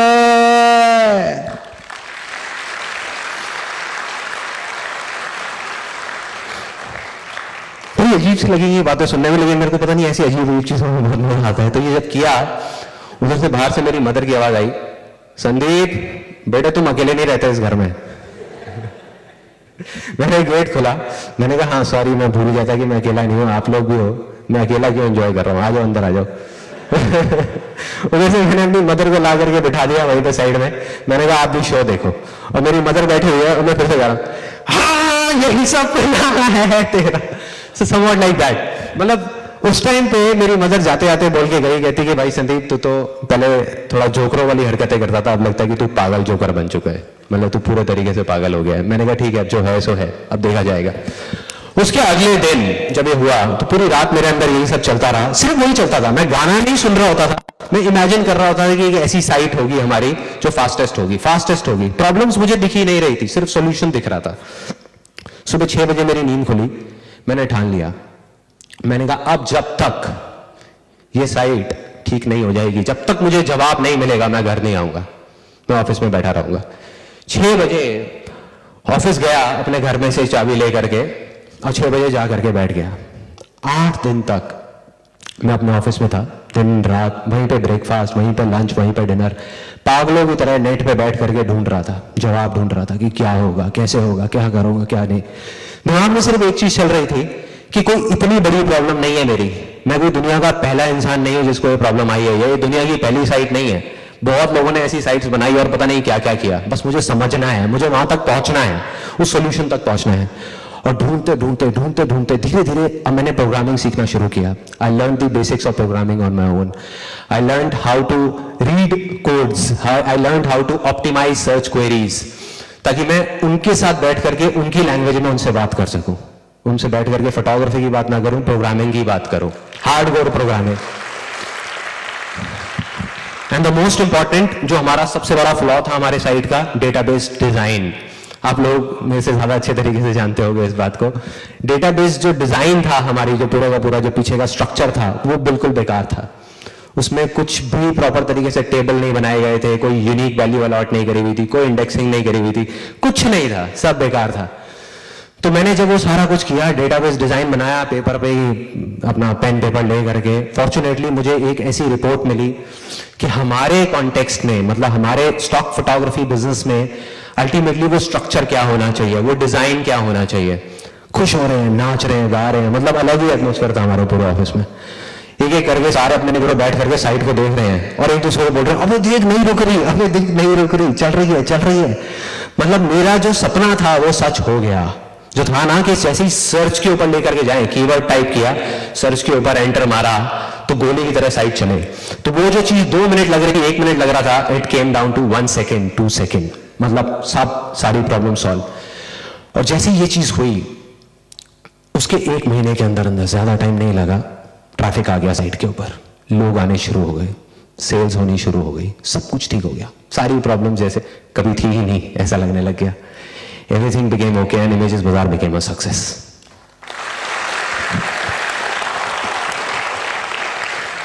और इसमें वजह क्या थी? इसकी वजह क्या थी? बहुत सिंपल है, ये छोटा सा गाना, वो मुसु मुसु हंसी दो ले। अगर उस टाइम पे मेरे को उसने वो बात नहीं बताई होती तो मैं चाहे कितना भी पढ़ लेता, कुछ भी कर लेता, अंदर से था कि करना है, लेकिन कभी भी इतना आगे तक नहीं पहुंचता, वो चीज नहीं कर पाता। This was day 1। Day 2, in fact आज भी अगर मेरी लाइफ में कोई प्रॉब्लम आती है ना, कोई बहुत बड़ी प्रॉब्लम आती है या मुझे कुछ बहुत बड़ा करना होता है, तो उससे रिलेटेड कोई गाना मैं पिक करता हूं और 3-4 दिन के लिए उस जोन में चला जाता हूं। 3-4 दिन के लिए, 5 दिन के लिए, 7 दिन के लिए, जब दिन में 30-30, 40-40 बार उस गाने को सुनता रहता हूं। और उसके बाद में बड़ी से बड़ी प्रॉब्लम कहां गायब हो जाती है मुझे पता भी नहीं लगता, मतलब वो सब हिस्ट्री हो जाती है, वो पीछे चली जाती है सारी की सारी। डे 2, हम फैमिली के साथ सब लोग बैठे हुए थे एक रेस्टोरेंट में। It was in 2007। इमेजेस बाजार सक्सेसफुल हो चुका था, सब कुछ अच्छा हो रहा था, सेल्स हो रही थी, क्लाइंट्स खुश थे, हम लोग खुश थे, सब खुश थे। और मुझे याद है मैं ना वहां पे जब सबके साथ बैठा था तो मैं हंसी मजाक कर रहा था सबके साथ में, लेकिन अंदर ही अंदर कुछ चल रहा था मेरे। There was something which was going on. और वो क्या था कि हमारा जो बिजनेस था, ये जो इमेजेस बाजार था, ये ना ग्रो नहीं कर पा रहा था. It was kind of stuck at the same level. जैसे जो सेल्स जब सारे ठीक हुई उसके बाद एकदम से ऐसे गई, then it was moving like this, एक स्ट्रेट ग्राफ की तरह. मतलब it was not going like this, ऐसे नहीं हो रहा था. तो मेरे को वो जवाब समझ नहीं आ रहा था कि भाई चक्कर क्या है, क्या वजह है जिस वजह से ऐसा हो रहा है. आई स्टार्टेड कंटेम्पलेटिंग, अपनी टीम से भी डिस्कस किया, नहीं समझ आया. मैंने कहा मैं क्लाइंट्स के पास जाऊंगा, क्योंकि काफी बुक्स में मैंने पढ़ा था, I read that Philip Kotler की 4 P's ऑफ मार्केटिंग और ये वो मार्केटिंग मैनेजमेंट सारा. तो मेरे दिमाग में बैठा हुआ था कस्टमर सेटिस्फैक्शन, उससे भी ऊपर होता है customer delight. I am sure आप सबने ये टर्म्स ली होंगी. उसके भी ऊपर होता है एक्सपीरियंस, जिसकी आज बात करते हैं कि कस्टमर को एक ऐसा एक्सपीरियंस दे दो जिसको वो भुला ना पाए, out through his 5 senses and all those things. तो मैं वो सब कुछ करने के लिए मैं अपने सारे कस्टमर्स के पास गया, क्लाइंट्स के पास गया, मिलके आया उनसे पूछा. मैंने कहा बताओ सर प्रॉब्लम क्या है, क्यों नहीं. उनको नहीं बोल रहा था कि हम ग्रो क्यों नहीं कर रहे, बट मैं उनसे पूछ रहा था प्रॉब्लम क्या है. उन्होंने कहा सब कुछ बहुत अच्छा है. कहते आपकी क्वालिटी अच्छी है, आपकी जो कस्टमर सपोर्ट टीम है वो अच्छी है, आपकी जो साइट है वो अच्छी है, एवरीथिंग इज गुड. तो मैंने कहा प्रॉब्लम क्या है, कहीं कुछ तो होगा. कहते नहीं सब कुछ बहुत अच्छा है, हम बहुत खुश हैं आपसे. मतलब कस्टमर्स वर सेटिस्फाइड, 100% सेटिस्फाइड. कस्टमर्स को किसी को कोई प्रॉब्लम नहीं थी, सब बहुत खुश थे. फिर भी हम ग्रो नहीं कर पा रहे थे. तो मेरे दिमाग में ना घुस नहीं रहा था, मेरे को समझ नहीं आ रहा था. उस रेस्टोरेंट से जब खाना खा के हम नीचे उतरे तो मैं गया उस रेस्टोरेंट के ओनर के पास में, जिनको हम प्यार से मामा बोलते थे, मैं और मेरे सारे दोस्त. उनके पास में गया, मैंने कहा मामा यार एक बात बताओ, यहाँ पे हमारे एरिया में पता नहीं कितने रेस्टोरेंट्स खुले होंगे, उसमें बहुत सारे तो बंद हो गए और कुछ है जो धक्का दे दे करके चल रहे हैं, चलते जा रहे हैं. लेकिन आप हो, आपने एक छोटे से सेटअप से शुरू किया था, एक सिंगल छोटी सी दुकान से, और आज आपने इतना एक्सपैंड कर लिया. मतलब पहले एक दुकान थी, अब आपकी ऊपर इतनी सारी दुकान ले ली, अपने 2 फ्लोर्स ले लिए और आप एक्सपैंड करते ही जा रहे हो, इतनी तेजी से ग्रो कर रहे हो. भाई चक्कर क्या है, क्या चक्कर है, मतलब कुछ ना कुछ तो है ना कहानी. तो जैसे एक नॉर्मल रिएक्शन होता है, उन्होंने कहा अरे बेटा कुछ नहीं है, सब ऊपर वाले की कृपा है. मैं कहा वो तो कह रहे ही, वो तो आप पे भी है, हम पे भी है, सब पे है, लेकिन कुछ तो होगा ना, कुछ तो कहानी है. मैंने कहा ऊपर वाले की कृपा तो उन पे भी होगी, भगवान की पूजा तो रोज वो भी करते हैं, कुछ ना कुछ तो कहानी होगी. कहते अरे नहीं बेटा कुछ नहीं है, मैं तुझे बता रहा हूँ ना, बस मेहनत करो, लगन से काम करते जाओ और आगे बढ़ते जाओ. मैं कहा नहीं मामा कुछ ना कुछ है, कुछ तो है. मतलब मैं नहीं मान सकता कि ऐसे ही, मतलब ये तुक्का नहीं हो सकता, ये नहीं हो सकता. और मैंने उनके मुंह पे बोला, मैंने कहा ऐसा भी नहीं है कि आपका जो खाना है वो बहुत टेस्टी है. मैं कहा there are lot of other restaurants जिनका खाना आपसे अच्छा है, फिर भी वो इतना नहीं चल रहे, और आप चलते जा रहे हो, चलते जा रहे हो. भाई चक्कर क्या है, कहानी क्या है. कहते लगता है तू नहीं मानने वाला. मैंने कहा नहीं, मैं बहुत जिद्दी हूँ, नहीं मानने वाला, बताओ क्या है. कहते 1 घंटे बाद आइए फिर बताऊंगा. तो मैं अपने घर वालों को ड्रॉप करके आया.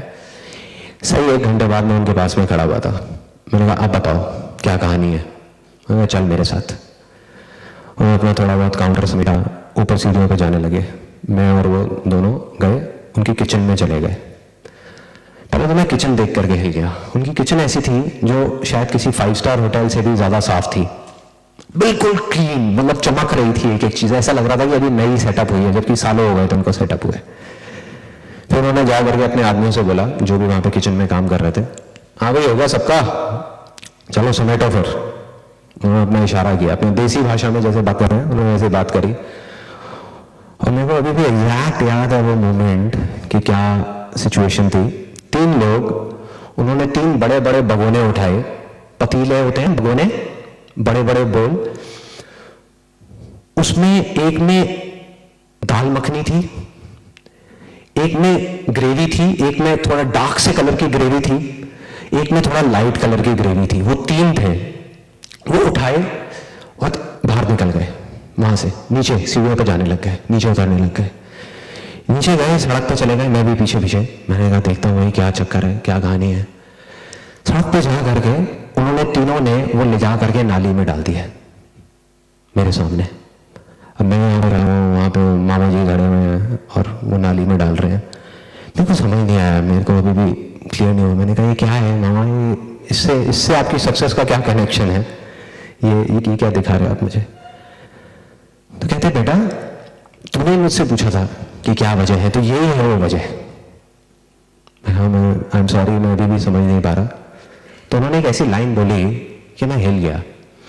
मतलब अगर आज मैं कहूँगा कि सक्सेस को ना दो तरीके से हम देख सकते हैं। एक है financial success which is important. अगर कोई कहता है फाइनेंशियल सक्सेस इंपॉर्टेंट ही नहीं है तो पता नहीं भाई, मेरी समझ से बाहर है वाली सारी बातें। और दूसरा है कि सेल्फ सेटिस्फैक्शन, कि मतलब खुद की खुशी, कि अंदर तक आदमी खुश हो सके। तो अगर मैं अपने फाइनेंशियल सक्सेस का क्रेडिट किसी को दूंगा तो वो उनको दूंगा, उनके इस डायलॉग को। ये जो डायलॉग उन्होंने बोला सिंपल सा था, लेकिन उसने हिला दिया था। वो था कि मैं हर रोज अपनी खुशी के लिए अपने पैसे को नाली में बहा देता हूं। उन्होंने बोला, चले गए। मैं वहीं खड़ा रह गया, मैं सोच रहा था, मैंने कहा इसका क्या मतलब है। वो गए अपने काउंटर के पास में, जा रहे लोगों को बोला, भाई शटर डाउन करो और चलो घर। मैं गया उनके पास में, मैंने कहा मामा मेरे को अभी भी समझ नहीं आया, प्लीज थोड़ा सा समझाओगे। कहते बेटा बहुत सिंपल है, तो एक काम कर, घर जा, अभी तो पूरी रात पड़ी, आराम से सोच, नहीं समझ आए तो कल फिर आ जाइए यहाँ पे, आकर के फिर से देख लियो। जब हम इसको नाली में बहा रहे होंगे कभी ना कभी तो समझ आएगा ना। कहते हर बात मैंने तेरे को समझा दी तो उसका फायदा नहीं है, खुद समझ। मैंने कहा चलो ठीक है। मैं घर गया, नींद नहीं आ रही थी, सोचता रहा, दिमाग चल रहा था। मैं कहा इसका क्या मतलब हो सकता है, क्या हो सकता है, क्या हो सकता है, कुछ समझ नहीं आ रहा था, ऊपर से निकल रहा था। मैंने कहा पेपर पे लिखता हूँ। पेपर पे लिखा उनका ये पूरा डायलॉग। मैंने कहा इसको ब्रेक कर करके समझना पड़ेगा, एक बार में पूरा समझ नहीं आएगा। तो उसका पहला पार्ट कि मैं हर रोज, मैंने कहा समझ आता है, इसका मतलब यहां तक समझ आता है कि हर रोज, देखो मोटा मोटा तो समझ आ गया था, लेकिन अंदर तक नहीं समझ आ रहा था, क्योंकि मेरे को अंदर तक समझना था उसका जो मैसेज था, क्योंकि ये उनकी लाइफ का सबसे बड़ा सीक्रेट था जो उन्होंने मुझे बताया था। तो मैं उसको समझने की कोशिश कर रहा था। मैंने हर रोज मतलब कि ये रोज का है इनका, डेली डेली ये उठा उठा करके नाली में फेंकते रहते हैं अपना ये सब ग्रेवी और ये दाल और ये वो। ठीक है, बहुत बढ़िया। अपनी तसल्ली के लिए, ये सेकंड पार्ट था उसका। मतलब कि वो ये जो कर रहे हैं वो अपनी तसल्ली के लिए कर रहे हैं। इसका क्या मतलब हुआ कि वो किसी और की तसल्ली के लिए नहीं कर रहे। कोई और कौन? मैं, जो उनके रेस्टोरेंट में खाना खाने जाता हूं, या मेरे ऐसे और बहुत सारे लोग, मतलब कि उनके कस्टमर्स, कि वो मेरी तसल्ली के लिए नहीं कर रहे, क्योंकि अगर मुझे वो 3 दिन तक भी वो बासी खिलाते रहेंगे मुझे पता भी नहीं लगने वाला, मुझे क्या किसी को पता नहीं लगने वाला। तो ये वो अपनी तसल्ली के लिए कर रहे हैं। मैंने कहा ये इसका मतलब कुछ अलग है यार, जो मैंने बुक्स में पढ़ा है। बुक्स में बात होती है कस्टमर सेटिस्फैक्शन, कस्टमर डिलाइट और ये वो। यहां पे बात कर रहे हैं सेल्फ सेटिस्फैक्शन की, ये अपनी तसल्ली की बात कर रहे हैं, कस्टमर सेटिस्फैक्शन की बात नहीं कर रहे। और मुझे धीरे धीरे समझ आने लगा हमारी प्रॉब्लम, कि हमारी प्रॉब्लम क्या है, इमेजेस बाजार की प्रॉब्लम क्या है, कि हम कस्टमर सेटिस्फैक्शन पे जा करके रुक गए हैं, अटक गए हैं। कस्टमर सेटिस्फाइड हो गया, शांति से बैठ जाओ ना, बस और कुछ करने की क्या जरूरत है। कस्टमर को सेटिस्फाई करो ना, वो कर दिया, उसके आगे नहीं बढ़ पा रहे। बट अब मेरे को समझ आने लगा customer satisfaction in comparison to what, in comparison to whom. लोग, हमारे जो क्लाइंट्स थे वो बोल रहे थे कि मैं इमेजेस बाजार से सेटिस्फाइड हूं। क्यों? क्योंकि और जितनी भी उस टाइम पे स्टॉक फोटोग्राफी एजेंसीज थी वो मीडियोकर काम कर रही थी, वो एवरेज काम कर रही थी। तो उनके कंपैरिजन में हम उनको अच्छे लग रहे थे। जो कहावत है ना, अंधों में काना राजा तो कुछ वैसी कहानी थी। तो इस वजह से हम शांति से बैठे हुए थे। हमने कहा हाँ सब सही है, सही है, सही है। तो यहां पे समझ आने लगा, मेरे को समझ आने लगा कि मुझे क्या करना है। और उसका जो लास्ट पार्ट था उनके डायलॉग का, कि मैं अपनी तसल्ली के लिए अपने पैसे को नाली में बहा देता हूं, इस डायलॉग ने मुझे हिला के रख दिया अंदर तक। ये मेरे को समझ नहीं आ रहा था, क्योंकि मैं एक बढ़िया बैकग्राउंड से बिलोंग करता हूं। कोई है यहां पे जो बढ़िया बैकग्राउंड से बिलोंग करते हैं? कुछ लोग हो सकते हैं शर्म की वजह से हाथ ऊपर नहीं कर रहे। ओके, तो आप लोग ज्यादा अच्छे से मेरी इस बात को समझ पाओगे। हमारी फैमिलीज में, मैं हमारी फैमिलीज नहीं बोलूंगा, नहीं तो हो सकता है आपको बुरा लगे। हमारी फैमिली में, मतलब मेरी फैमिली में क्या होता है कि अगर हम एक स्कूटर भी खरीदते हैं ना, तो उसकी जो पॉलिथिन्स हैं वो 1 महीने बाद उतारते हैं। मतलब इतना हम पैसे को बचा बचा करके चलते हैं। सिर्फ एक ही चीज सुनी है, सीखी है बचपन से आज तक, money saved is equal to money earned. कि बेटे पैसे को बचाओ, पैसे को बचाओ, किसी भी तरीके से बचाओ, कहीं से भी बचाओ, कुछ भी करके। और क्यों बचाओ उसका भी मैं आपको निचोड़ बता देता हूं, किस लिए बचाए जाते हैं पैसे। कि या तो प्रॉपर्टीज खरीदो, या फिर अपने जो बच्चे हैं उनकी शादी करानी है, होने वाले बच्चों की शादी कराने के लिए। तो ये 2 वजहें होती हैं जो दिमाग में बहुत गहराई तक घुसी हुई थी, कि पैसे को बचाओ बचाओ बचाओ। तो मैं क्या कर रहा था, मैं एग्जैक्टली वही कर रहा था जो मैंने बचपन से आज तक सीखा था, कि जो बिजनेस में से कमाई हो रही थी, it was a self funded company, तो जो भी कमाई होती थी उसमें से एक पार्ट, अच्छा खासा पार्ट निकाल करके मैं साइड कर देता था। निकाल करके या तो एफडी करा दी, या पैसा जोड़ने लग गया कि आने वाले टाइम में इससे प्रॉपर्टी लूंगा, इन्वेस्ट करूंगा, सेव करूंगा, ये करूंगा, वो करूंगा। तो इस तरीके से मैं चल रहा था। और दूसरी तरफ ये आदमी क्या बोल रहे थे कि पैसे को नाली में बहा दो। समझ आया। मैंने कहा कि यही दम चाहिए, ये करना है किसी तरीके से, और अगर मैंने ये कर दिया तो काम हो गया। अगले दिन सुबह 10 बजे मैं उनके पास में गया, जब उनका वो रेस्टोरेंट खुला था। मैं गया, मैंने जाकर के बोला, मैंने कहा मुझे समझ आ गया है, मुझे समझ आ गया कि इसका क्या मतलब है। अच्छा, हाँ, मैं कहा मुझे समझ आ चुका है कि इसका मतलब क्या है। वो कहते बता। मैं कहा आप बस मुझे ये बता देना कि मैं सही हूं या गलत। मैं कहा इसका मतलब ये है कि पूरी दुनिया, मतलब इस दुनिया में ज्यादातर लोग क्या कर रहे हैं, और उनमें से मैं भी एक ही हूं, कि पैसा बचाने के लिए अपनी तसल्ली को नाली में बहा रहे हैं, और आप उसका उल्टा कर रहे हो। आप में दम है उसका उल्टा करने का, इसलिए आप इतने सक्सेसफुल हो।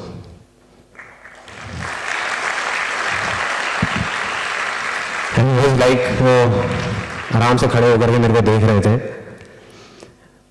और थोड़ी देर बाद आए मेरे पास में आकर के बोले, कहते संदीप जिस चीज को समझने में मुझे पूरी जिंदगी निकल गई, तूने एक रात में समझ ली, तू बहुत आगे जाएगा, जा मेरा आशीर्वाद तेरे साथ है। उन्होंने यहाँ पे ऐसे कंधे पे हाथ रखा और मुझे बोला जा। अब यहाँ पे अपना टाइम वेस्ट मत कर, जो तेरे को समझ आया है बिल्कुल ठीक आया है, मैं तेरे से नहीं पूछूंगा तेरे को क्या समझ आया है, जो तूने बोला वो सही है, बिल्कुल सही है। अब जा अपने बिजनेस में जा करके इसको अप्लाई कर और आगे बढ़ जा, तुझे अब कोई नहीं रोक पाएगा। मैं गया, जा करके मुझसे रुका नहीं जा रहा था। फिर एक एक सेकंड भी बहुत भारी लग रहा था, जब मुझे समझ आ चुका था ना कि हमारी प्रॉब्लम क्या थी, क्यों हम एक लेवल पे अटके हुए थे, क्यों हम ग्रो नहीं कर पा रहे थे, स्टैग्नेंट हो गया था सब कुछ।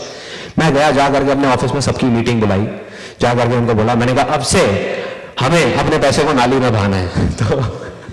तो सब मेरी शक्ल देख रहे बैठ करके, कहते ये क्या बोल रहे हैं।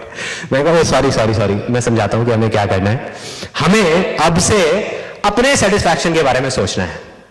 तुम्हारा सेटिस्फैक्शन, मेरा सेटिस्फैक्शन, हमारा सेटिस्फैक्शन। क्लाइंट्स गए तेल लेने, भूल जाओ क्लाइंट्स को, वो क्या बोलते हैं, क्लाइंट्स बोलते हैं बहुत अच्छी इमेजेस है, हमें अगर अच्छी नहीं लगती तो बेकार है, डिलीट करो। मैंने कहा अब तक हम क्वांटिटी के बारे में बात कर रहे थे, क्योंकि स्टॉक फोटोग्राफी इंडस्ट्री में उस टाइम सब क्वांटिटी की बात कर रहे थे कि एक शूट में से जितनी ज्यादा इमेजेस हो सके निकाल लो, भर दो साइट को, इसमें लाखों इमेजेस होनी चाहिए, करोड़ों इमेजेस होनी चाहिए। मैंने कहा नहीं, एक दिन में हम अगर 100 इमेजेस भी शूट कर सकते होंगे तो हम सिर्फ 25-30 इमेजेस करेंगे, लेकिन वो 25-30 इमेजेस ऐसी होनी चाहिए कि आंखें फट जाएं देख करके, तुम्हारी भी और मेरी भी। क्लाइंट्स को छोड़ो, उनकी तो मतलब आंखें फटेंगी, राइट। सो मैंने उनको बोला, मैंने कहा कि देखो एक आइडिया तो ये है कि हम अपनी क्वालिटी पे ध्यान दें। मैंने कहा और बताओ, इसको और सिंपल कर देता हूं तुम्हारे लिए, तुम सिर्फ ये बताओ कि तुम्हें किस तरह का शूट करने में मजा आएगा, ऐसा क्या होना चाहिए कि तुम्हें मजा आए। छोड़ो क्लाइंट को, छोड़ो मुझे, पैसा कितना भी लग जाए, बह जाए, कोई टेंशन नहीं है। कहते अब तो ऐसे तो बहुत सारे तरीके हैं। मैंने कहा बताओ क्या क्या कर सकते हैं। कहते सबसे पहले हमको फोटोग्राफी इक्विपमेंट्स जो हैं वो नए लेने होंगे। अभी हम इंडियन यूज कर रहे हैं ज्यादातर, लाइट्स और ये वो सारी चीजें। कहते वो अगर हम इंटरनेशनल ले लेते हैं जो बहुत एक्सपेंसिव है तो हमारी क्वालिटी बढ़ सकती है। मैंने कहा ले लो, डन। मैंने कहा कल ही लो, परसों तक भी नहीं रुकेंगे। वो हो गया। मैंने कहा और क्या कर सकते हैं। कहते और हम जो लोकेशंस हायर करते हैं अपने शूट के लिए, वो अभी हमारा एक बजट है 5-7 हज़ार रुपए का, अगर हम उसको बढ़ा देते हैं। मैंने कहा कितना बढ़ाना है। कहते 20-25 हज़ार रुपए में बहुत अच्छी लोकेशन आ सकती है। मैंने कहा करो। मैंने कहा इंडिया से हम फॉरेन में मॉडल्स लेकर के जाएंगे, वहां जाकर के शूट करेंगे। करो, बढ़ा दो पैसे को जितना बहता है, मेरे से जो हो सकेगा मैं करूंगा, मैं नहीं रुकने वाला। उसके बाद में मैंने कहा और क्या कर सकते हैं। कहते जो मॉडल्स हम ले रहे हैं, we were taking at that time, जब कंपनी के शुरू के 1 साल तक हम ले रहे थे 2 से 3 हज़ार रुपए पर डे के बजट के मॉडल्स। तो उन्होंने कहा कि अगर हम एक्सपेंसिव मॉडल्स लेते हैं in the range of 10-15 thousand rupees per day तो कुछ अच्छा हो सकता है। मैंने कहा ले लिए, कोई दिक्कत नहीं है। मेकअप आर्टिस्ट जहां हम 1000-2000 रुपए के बजट में चल रहे थे 5-10 हजार, ऐसे हर चीज का बजट बढ़ा दिया। एंड में जो हमारा फैशन डिजाइनर इन हाउस, हमारी टीम में एक फैशन डिजाइनर था, उसने आकर के बोला, कहते कि ये जो हम गारमेंट्स परचेज करते हैं ना, वो नॉर्मली हम जैसे रोड साइड मार्केट्स हैं वहां से लेके आते हैं, तो एक जो ब्रांडेड शर्ट्स हैं, टी शर्ट्स हैं, वो जहां 1000 रुपए की हमें 100 रुपए की मिल जाती है। तो कहते ये तो ऐसे ही चलने देना। मैंने कहा नहीं। कहते लेकिन क्लाइंट को तो पता भी नहीं लगने वाला, हम तो वैसे भी लोगो हटा देते हैं। स्टॉक में क्या होता है कि लोगों को हटाया जाता है, मतलब we can not upload a T shirt और a shoe with the logo of a client, उसको हम रिमूव करते हैं पोस्ट प्रोडक्शन में, एडिटिंग करके, रीटचिंग करके। मैंने कहा क्लाइंट को नहीं पता लगता, मुझे तो पता है ना, तुम्हें तो पता है ना, ब्रांडेड लेंगे, ब्रांडेड। आज के बाद हमारी कंपनी में अनब्रांडेड कुछ नहीं आएगा, बहा दो पैसे को, कोई टेंशन नहीं है, जो होगा देखा जाएगा। पागलों की तरह सब लोग काम करने लग गए, सब खुश। मतलब एक्साइटमेंट किस लेवल पे था, I can't express it in words. उस टाइम पूरी की पूरी टीम का सबको इतना मजा आ रहा था, रोज एक ऐसा शूट निकल के आ रहा था जो पहले वाले से लाख गुना बेटर था, जो और किसी भी साइट से पता नहीं कितना बेटर था। पहले हम उनसे कॉम्पीट कर रहे थे, अब हम एक डिफरेंट लीग में थे, we were in a different league altogether. हम अपने आप से कॉम्पीट कर रहे थे, हम कह रहे थे, और इसमें हम पहले हम ये सोच रहे थे हम यहां से कैसे पैसे बचा सकते हैं, कि यार 3000 का मॉडल है ना, ऐसा करो इसको छोड़ो 2000 का ले लो। ये हमारा पहले माइंडसेट था। अब हम कह रहे थे कोई बात नहीं यार, 3000 का नहीं लेंगे, 10,000 का मॉडल लेंगे, 20,000 का लेंगे, लोकेशंस लेंगे, ये करेंगे, वो करेंगे। शूट किए ऐसे बहुत सारे। 2 महीने बाद पूरी की पूरी ये नई कलेक्शन हमने लॉन्च करी अपनी साइट पे, and you won't believe it, उसके 1 महीने के अंदर अंदर हमारी साइट पे, जब मैंने पीछे एनालिटिक्स से देखा, ट्रैफिक 10 गुना बढ़ गया, 10 times in 1 month। कोई एडवर्टाइजिंग नहीं, कोई मार्केटिंग नहीं, कुछ नहीं। पहले हम पता नहीं कितनी ऐड कर रहे थे, कितनी मार्केटिंग, कितनी एडवर्टाइजिंग, क्या क्या कर रहे थे, फिर भी ट्रैफिक नहीं आता था, चला जाता था। It was all lead based. अब जो आ रहे थे लोग, वो वर्ड ऑफ माउथ इतनी तेजी से स्प्रेड हुआ, it was beyond my imagination. मैं देख करके हिल गया। मैंने कहा ये हो क्या रहा है। कॉल्स बढ़ गई हमारे कस्टमर सपोर्ट टीम में, एकदम से टीम बढ़ानी पड़ी, मैं खुद वहां पे बैठना पड़ा मेरे को जाकर के, इतनी कॉल्स आने लग गई, सेल्स बढ़ गई। To give you an exact numbers, पहले साल में जब हमारी कंपनी लॉन्च हुई थी, तो पहले पूरे साल की जो हमारी टर्नओवर थी वो थी 45 लाख, 45 लाख रुपए, राइट। इसके बाद जब बताऊंगा तब तालियां बजाना, तब ज्यादा मजा आएगा। 45 लाख पहले साल की टर्नओवर। जब मैंने कहा था कि हमारा बिजनेस स्टक हो गया था, we were stuck at a level of 4-5 lakh rupees per month, उसके आगे जा ही नहीं पा रहे थे, बढ़ ही नहीं पा रहे थे, और हम बहुत खुश थे क्योंकि उस टाइम पे जो इंडस्ट्री लीडर था, हमारी स्टॉक फोटोग्राफी इंडस्ट्री का इंडिया में जो लीडर था, I will not name that, उसकी टर्नओवर थी 2.5 करोड़, और वो पिछले 20 साल से इस इंडस्ट्री में था। तो उसको देख करके हम बहुत खुश थे कि सब कुछ सही है ना यार। अगर हम 4 साल में भी उस लेवल पे पहुंच गए तो कोई बुरा थोड़ी है। अगर हम 4 साल में भी पहुंच गए, उसको 20 साल लगे पहुंचने में, हम 4 साल में तो पहुंच ही जाएंगे ना जिस स्पीड से जा रहे हैं। बट जब ये किया, पैसे को नाली में बहाया, उसका रिजल्ट ये आया। अगले साल की हमारी जो टर्नओवर थी, again it was beyond logic, beyond all expectation, beyond everything. Next year it went from 45 lakhs to 3 crores। उसके अगले साल 6 करोड़, उसके अगले साल 10 करोड़, उसके अगले साल 16 crore. Even in those times जब मार्केट में रिसेशन चल रहा था, द सो कॉल्ड रिसेशन, जिसकी वजह से पूरे वर्ल्ड में हाहाकार मचा हुआ था, स्पेशली एडवर्टाइजिंग इंडस्ट्री में। बाकी जितने भी प्लेयर्स थे पूरे वर्ल्ड में, उनकी रेवेन्यू नीचे जा रही थी, and we were growing by more than 60% year on year, even during those times, उस टाइम पे भी। ओके, और इस तरीके से वो चीज एक्सपैंड होती चली गई, और आज भी हम ग्रो करते चले जा रहे हैं। मतलब जो इंडस्ट्री साइज था उसको तोड़ करके इंडस्ट्री इतनी बड़ी हो गई। It was a very small industry at that point in time, जब हम थे इसमें, जब शुरू किया था, बट आज ये अपने आप में इतना बड़ा हो गया। उसके बाद में can we please have silence here if you don't mind. यहाँ पे थोड़ा सा बाहर जाके बात कर सकते हैं। Okay okay, so this was the day 2 of my life, second day जब ये हुआ। वो रेस्टोरेंट वाला ये डायलॉग जो मेरे अंदर तक बैठा और जिसकी वजह से हम यहाँ तक पहुंचे। And now we are even larger than all other Indian stock photography agencies put together in India. मतलब we are having a virtual monopoly in the market in this space. Almost all the ads that you see in various newspapers and magazines, अभी हम आ रहे थे airport से यहाँ तक जब आ रहे थे तो रास्ते में जितने भी होर्डिंग्स थे उन सब में से majority of the hoardings, more than 80% of those hoardings politicians के होर्डिंग्स छोड़ करके बाकी जितने भी ब्रांड्स के होर्डिंग्स थे उन सब में हमारी इमेजेस थी। हम देख ही रहे थे कि ये हमारी है, हमारी हमारी हमारी सारी हमारी इमेजेस। सो यहां से आई वो सबसे बड़ी सक्सेस। डे 3 2011 इमेजेस बाजार बहुत सक्सेसफुल हो चुका था, इतना सक्सेसफुल, और उसकी वजह से मेरे पास इतना कुछ था जितना मुझे चाहिए था उससे बहुत ज्यादा था। For a 30 year old guy उस टाइम पे मेरे पास वो सब कुछ था जो भी मैं सोच सकता था, मतलब किसी भी हद तक इन टर्म्स ऑफ फाइनेंशियल सक्सेस। लेकिन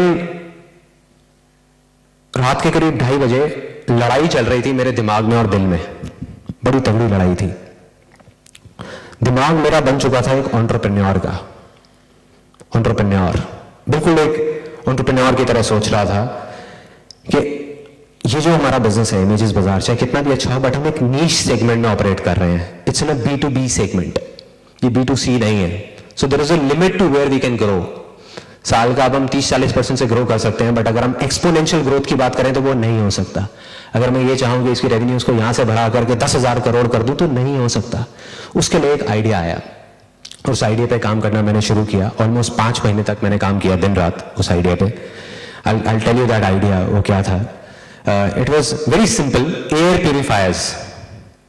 इंडिया में हर घर में आज की डेट में एक वाटर प्यूरिफायर है, बट एयर प्यूरिफायर का किसी ने नाम तक नहीं सुना है।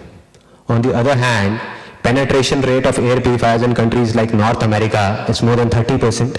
In Japan, it's more than 17%, and it's growing like anything in all over the world. India में अभी तक एक भी ऐसा ब्रांड नहीं है, या ये कह लो कि ब्रांड रिकॉल नहीं है किसी भी ब्रांड की। So the plan was ready, business plan was ready, market research हो चुका था, marketing strategy was ready, investors were ready। एक PE firm से लास्ट स्टेज पे काम चल रहा था, मतलब हमारी लीगल जो फर्म है वो उसका मैंडेट को हम स्टडी कर रहे थे और कर रहे थे डॉक्यूमेंट्स को, और सिर्फ मेरे को एक साइन करने की देर थी। वहां से फर्स्ट राउंड ऑफ फंडिंग आना था, उस बिजनेस को हमको शुरू करना था। एंड आई वाज 110% श्योर कि आने वाले 10 साल के अंदर अंदर it's going to be $1 billion company in terms of valuation on the most conservative basis, क्योंकि मार्केटिंग का इन सब चीजों का बहुत अच्छा एक्सपीरियंस हो चुका था यहाँ से, तो सब कुछ क्लियर था। तो ये एक ऐसा पाथ था जिसपे मैं चल चुका था पहले भी। बिजनेस है, चाहे हम छोटे लेवल पे करें चाहे बड़े लेवल पे करें, whether we do it in B2B और B2C, और मुझे क्लियर दिख रहा था कि ये होगा। हाँ, बड़ा मन कर रहा था वो करने का, सच बताऊं तो। मतलब वो अंदर से ऐसी अर्ज थी कि रुका नहीं जा रहा था, पता नहीं किस लिए, बट रुका नहीं जा रहा था।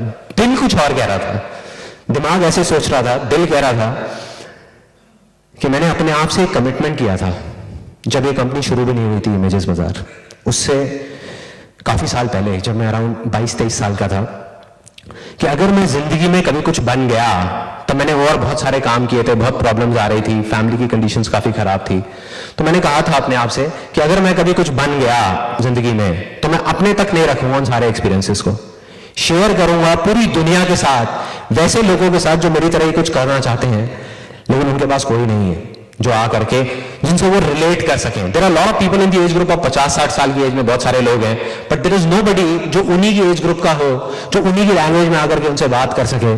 तो मैंने उस टाइम पे सोचा था कि मैं करूंगा ऐसा कुछ, लेकिन फिर जैसे जैसे बिजनेस में घुसता गया ये सारी चीजें पीछे साइड में चली गई, डस्टबिन में चली गई। मैंने कहा छोड़ना, कौन करेगा। I was kind of postponing it. मेरे को था कि करना तो है, लेकिन मैं सोच रहा था इस बिजनेस को करने के बाद कर दूंगा, प्रॉब्लम क्या है, 10 साल बाद कर दूंगा, जब इस कंपनी की वैल्यूएशन $1 बिलियन की होगी तब कर दूंगा। फिर अंदर से दिल ने कहा कि अगर उस टाइम पे मेरे को एक और आइडिया आ गया $100 बिलियन का, तो क्या करूंगा, या अगर मैं 10 साल तक जिंदा ही नहीं रहा तो क्या करूंगा यार, क्या करूंगा, कहां जाऊंगा। तो मैंने कहा नहीं, जो करना है मुझे आज करना है। 2:30 बजे रात के, it was again a turning point of my life. वो बिजनेस प्लान को मैंने फाड़ा, मार्केटिंग स्ट्रैटेजीज की पूरी फाइल बनी थी उसको फाड़ा, जो इन्वेस्टर्स के सारे डॉक्यूमेंट्स थे सबको फाड़ा, ले जा करके डस्टबिन में डाला, अपना हैंडी कैम ऑन किया। मतलब मैंने अपने दिल की सुनी, दिमाग की नहीं। उस टाइम पे हैंडी कैम ऑन किया और जो मन में चल रहा था वो रिकॉर्ड कर दिया कि अब मैं ये करने वाला हूं, वो करने वाला हूं, मैं ये करूंगा, वो करूंगा। अगले दिन उसको एडिट करके यूट्यूब पे डाल दिया उस वीडियो को, और ऐड निकाल दी न्यूज़पेपर में, free life changing seminar by Sandeep Maheshwari. और एक ऐसी चीज करी जिसका मुझे कुछ नहीं पता था क्या होने वाला है।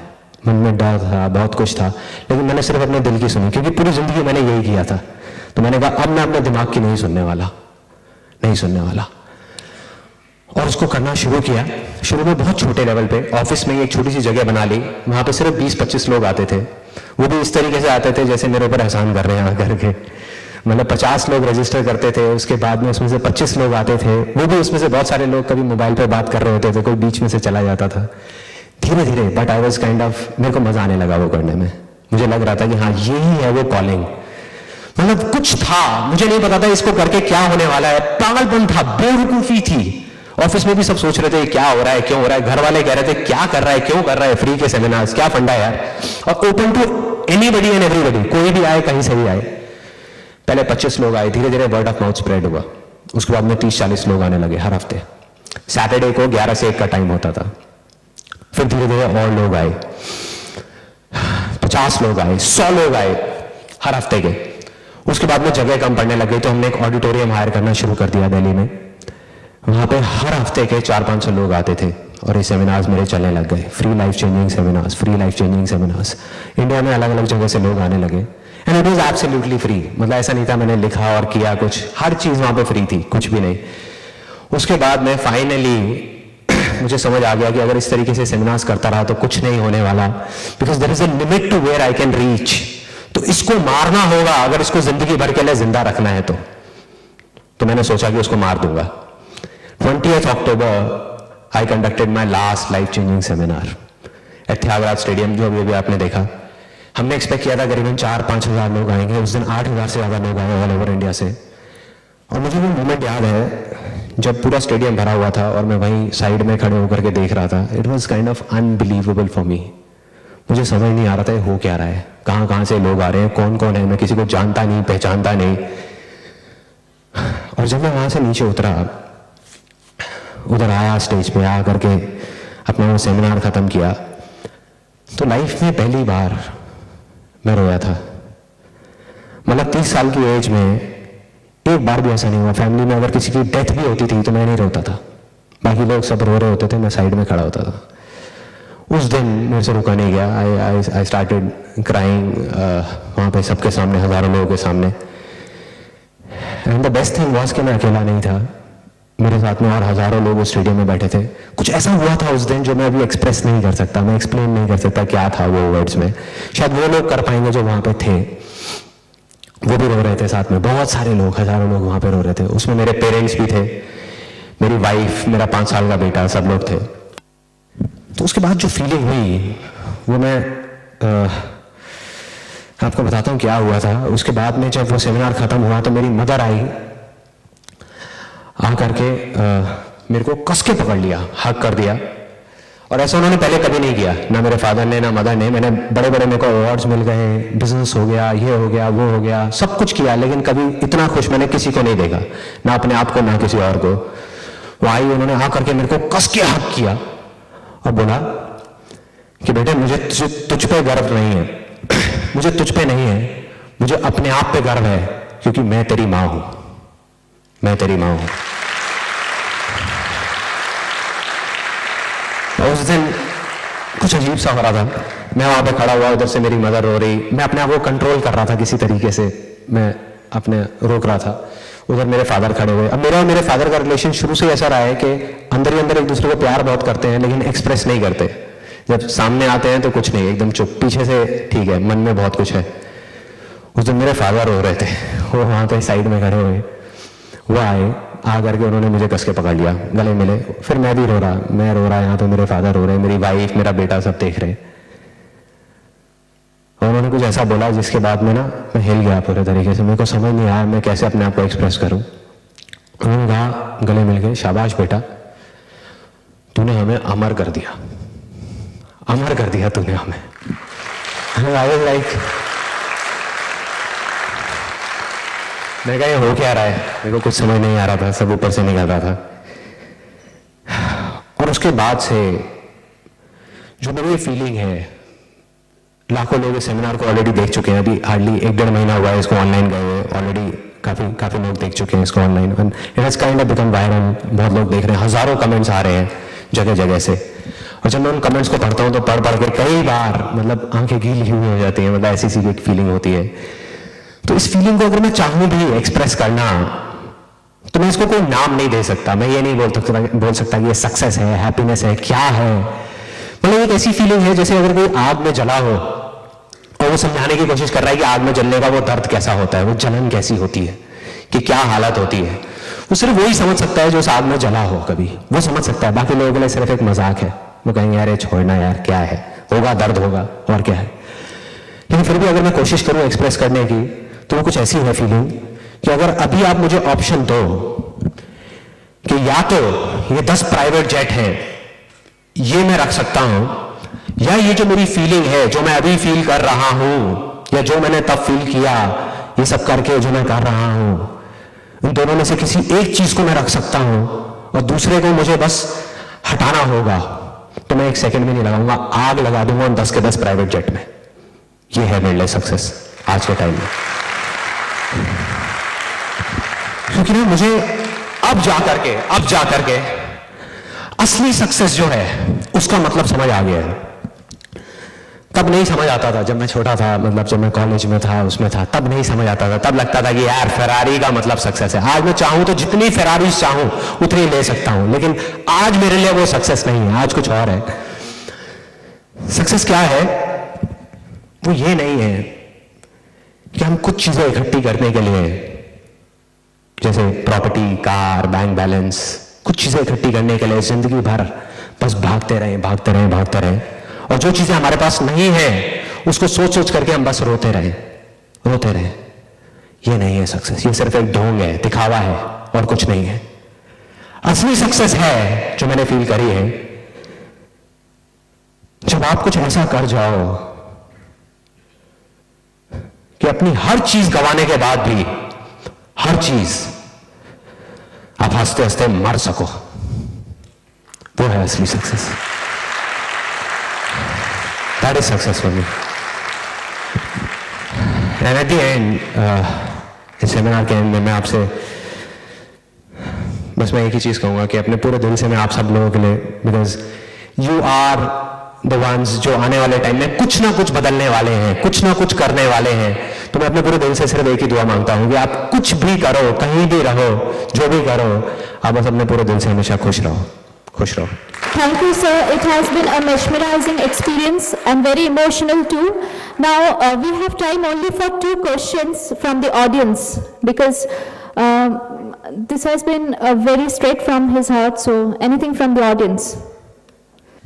I'm so sorry अगर मैंने एटमॉस्फेयर थोड़ा हैवी कर दिया यहाँ का। आप हो सकता है संडे के मूड में हो गए, अपना वही मटरू की बिजली का मंडोला वाले मूड में, और मैं यहाँ आकर के पता नहीं क्या कर रहा था यार।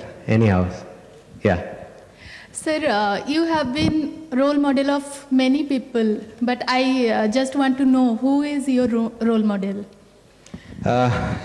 Okay, so I think we should give a big hand for her. It's a very good question. Yeah. For me, business में it's Steve Jobs, Apple, और बाकी अब जो मैं कर रहा हूँ उसमें स्वामी विवेकानंद, उनकी मैंने ऑटोबायोग्राफी पढ़ी है।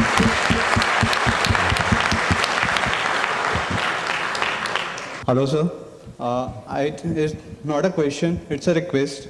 If I would come to you and the question you asked to the mama of the restaurant, what will you say to me in your own words, irrespective of that? एक minute, मैं शायद समझा नहीं। हाँ, आप कह रहे हो कि अगर वही क्वेश्चन जो मैंने उनसे पूछा था, अगर मैं आपसे पूछूं तो आप उसको कैसे एक्सप्रेस करोगे इन दैट लाइन? जो उन्होंने मुझसे क्वेश्चन पूछा था, आपने उनसे पूछा था, उन्होंने जो आंसर दिया था, आप उस आंसर को कैसे मुझे बताओगे? मैं बता चुका हूं ना। एक लाइन में उन्होंने एक लाइन बोली, आप उस एक लाइन। अच्छा, आप ये कह रहे हो कि वो जो उन्होंने एक लाइन बोली थी, अगर उसको मेरे को अपनी एक तरीके से एक और एक लाइन में बोलना तो कैसे बोलो? उस लाइन को ना 1000 तरीके से इंटरप्रेट कर सकते हैं। फॉर एग्जाम्पल, एक तरीका उसका ये हो सकता है कि हम लोग ज्यादातर ये सोचते हैं कि जो दिखता है वही बिकता है, बट अब मुझे समझ आ चुका है कि जो नहीं दिखता वो उससे ज्यादा बिकता है। सिंपल है। So it's just a play of words कि हम वर्ड्स को कहां से कहां लगाते हैं। जो मैसेज है, जो कोर मैसेज है, वो ये है कि हमारे में हिम्मत होनी चाहिए अपने पैसे में आग लगाने की। क्योंकि मैंने अपने सेमिनार में बोला है कि पैसे की इंपॉर्टेंस मेरी लाइफ में सिर्फ इतनी है जितनी गाड़ी में पेट्रोल की होती है, ना उससे ज्यादा ना उससे कम। हम लोग पागल हो पड़े, अपनी गाड़ी को पेट्रोल से भर दिया है, सिर्फ पैसा पैसा पैसा पैसा पैसा। उसकी वजह से क्या हो रहा है सब देख ही रहे हैं।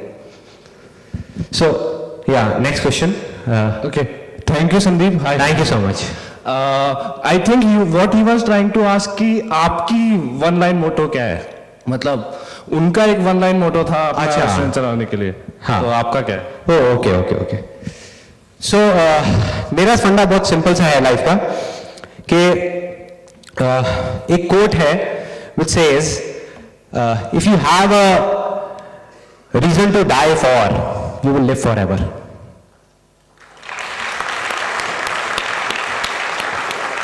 तो काटनी है जिंदगी तो कट जाएगी, कट जाएगी, कैसे भी कट जाएगी। मजा उस चीज में है कि आपको पता है कि यहां पे जाओगे और कुछ भी हो सकता है, लेकिन फिर भी आप अपने दिल की सुनो and you jump into the unknown. एक ऐसी दुनिया में जहां आपको कुछ नहीं पता क्या होने वाला है, और वहां का जो चीज है जो निकल करके आती है ना, जो रेवलेशन है, वो कोई आपको एक्सप्रेस नहीं कर सकता, कोई बता नहीं सकता वो क्या है, वो फीलिंग्स, वो क्या सेंसेशंस होती हैं, क्या फीलिंग्स होती हैं, वो एक्सप्रेस नहीं की जा सकती। Any how, so that's it. Thank you so much. Sir, Yeah. I have So something I to think ask. last question. Yeah. I have something to ask. Can Yeah. Yeah. I was just asking कि sometimes we face the problem of being indecisive, right? We cannot decide whether to do this or that, and often at both the ends we have some merits and some demerits. So at such situations, how should we tackle? It's again a very good question. Yeah. Let's give a big hand for her. So she's just talking about confusion. और अगर मैं थोड़ा सा ना zodiac science को मानता तो नहीं हूँ लेकिन पढ़ता जरूर हूँ, तो आई एम अ लिबरल। तो लिब्रा जितने भी होते हैं वो बाय डिफॉल्ट थोड़े से कंफ्यूज्ड होते हैं, राइट? अगर किसी ने पढ़ा हो ज़ोडिएक साइंस के बारे में, तो जब तक मैंने नहीं पढ़ा था तब तक मैं डिसीजन बहुत तेज लेता था, लेकिन जब से पढ़ लिया तो बैक ऑफ द माइंड मेरे बैठ गया कि मैं बहुत कंफ्यूज रहता हूँ। तो मैंने उसका क्या सोल्यूशन निकाला, मैंने क्या किया कि अब मैं करता पहले हूँ, सोचता बाद में हूँ। कि अगर अंदर से कोई चीज आई कि मुझे ये चीज करनी है, तो पहले मैं करता हूं, बाद में सोचता हूं कैसे करना है। I don't get into the logistics कि इसको ऐसे करूं, वैसे करूं, वैसे करूं। फॉर एग्जांपल, जब इस सेमिनार को शुरू करना था, ये जो मैंने फ्री सेमिनार्स करे और करे, तो अगर मैं सोचता रहता कि एक दिन जब इतने लोग आएंगे तो मैं ये करूंगा, ये होगा, वो होगा, वो होगा, मैंने क्या किया, मैंने कहा भाई सिंपल सा फंडा है, अब ये करना है ना, हाँ करना है। अगले दिन जा करके न्यूज़पेपर में ऐड निकाल दी। तब तक ना तो साइट रेडी हुई थी, ना मुझे ये पता था मैं कहां करूंगा, क्या करूंगा, ऐड निकाल दी। अब मैं फंस गया ना, अब तो ऐड आ गई, अब कुछ नहीं हो सकता, अब पीछे नहीं हट सकता ना। अब ऐड आ गई, अब बाद में मैंने सोचा कि अब मैं क्या करूं। मेरे पास 1 हफ्ते का टाइम था, ऐड 1 हफ्ते बाद आनी थी, तो 1 हफ्ते के अंदर अंदर मैंने सब कुछ किया। और अब भी मैं जो भी कुछ करता हूं ज्यादातर ऐसे ही करता हूं, एक टाइम फिक्स कर देता हूं कि 1 महीने बाद, फॉर एग्जाम्पल जब ये करना था त्यागराज स्टेडियम में, जब ये मेरा लास्ट सेमिनार हुआ, तो उस टाइम पे मैं बहुत टाइम से पोस्टपोन कर रहा था कि बाद में करूंगा, बाद में करूंगा, बाद में करूंगा, कोई नहीं जल्दी क्या 6 महीने बाद कर लूंगा, 1 साल बाद कर लूंगा। तो मैंने क्या कहा, मैंने कहा बेटा अगर ऐसे ही करता रहा तो करता रहेगा, एक काम कर, जाकर के बुक करा दे स्टेडियम। मैं गया, जाकर के स्टेडियम बुक करा दिया। जब वो बुक कराया तो उसके 1 महीने के अंदर अंदर बाकी सब चीजें अपने आप हो गई। सो सिंपल, अपने आप को कहीं पे ले जा करके फंसा दो, अटका दो, ताकि आप पीछे ना हट सको। Where there is no looking back, अपने ब्रिजेस जो है उसको जला दो, खत्म।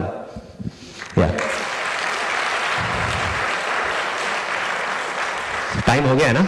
हाँ, I think this is the last हमको question. जाना है वहाँ पे ना, एक्चुअल में अभी फ्लाइट है हमारी। या राइट सर, एक लास्ट क्वेश्चन। सर बहुत अच्छा लगा आपके एक्सपीरियंसेस सुन के, और उनको कैटेगरी करना कि बिजनेस ओरिएंटेड और एजुकेशन या एकेडमिक साइड वो सही नहीं रहेगा, बट आपके काफ़ी जितने भी एक्सपीरियंसेस थे वो आपने अपने बिजनेस में यूज़ किए।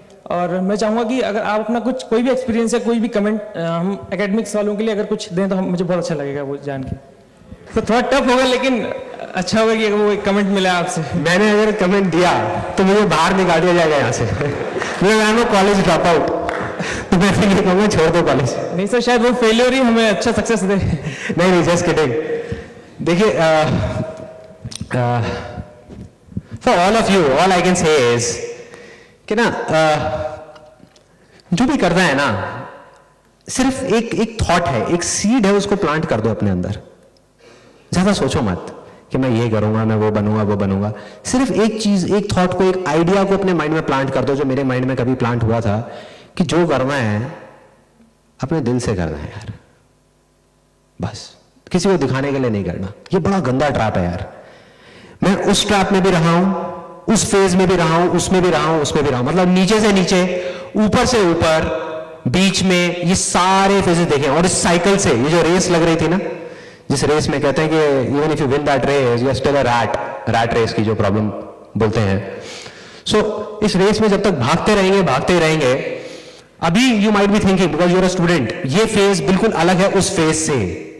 आज लगेगा कि नहीं, जब मेरा टाइम आएगा तब मैं ये करूंगा, वो करूंगा। मेरे भी सारे दोस्त यही बोलते थे। आज कोई कुछ नहीं कर रहा, कोई कुछ नहीं कर रहा।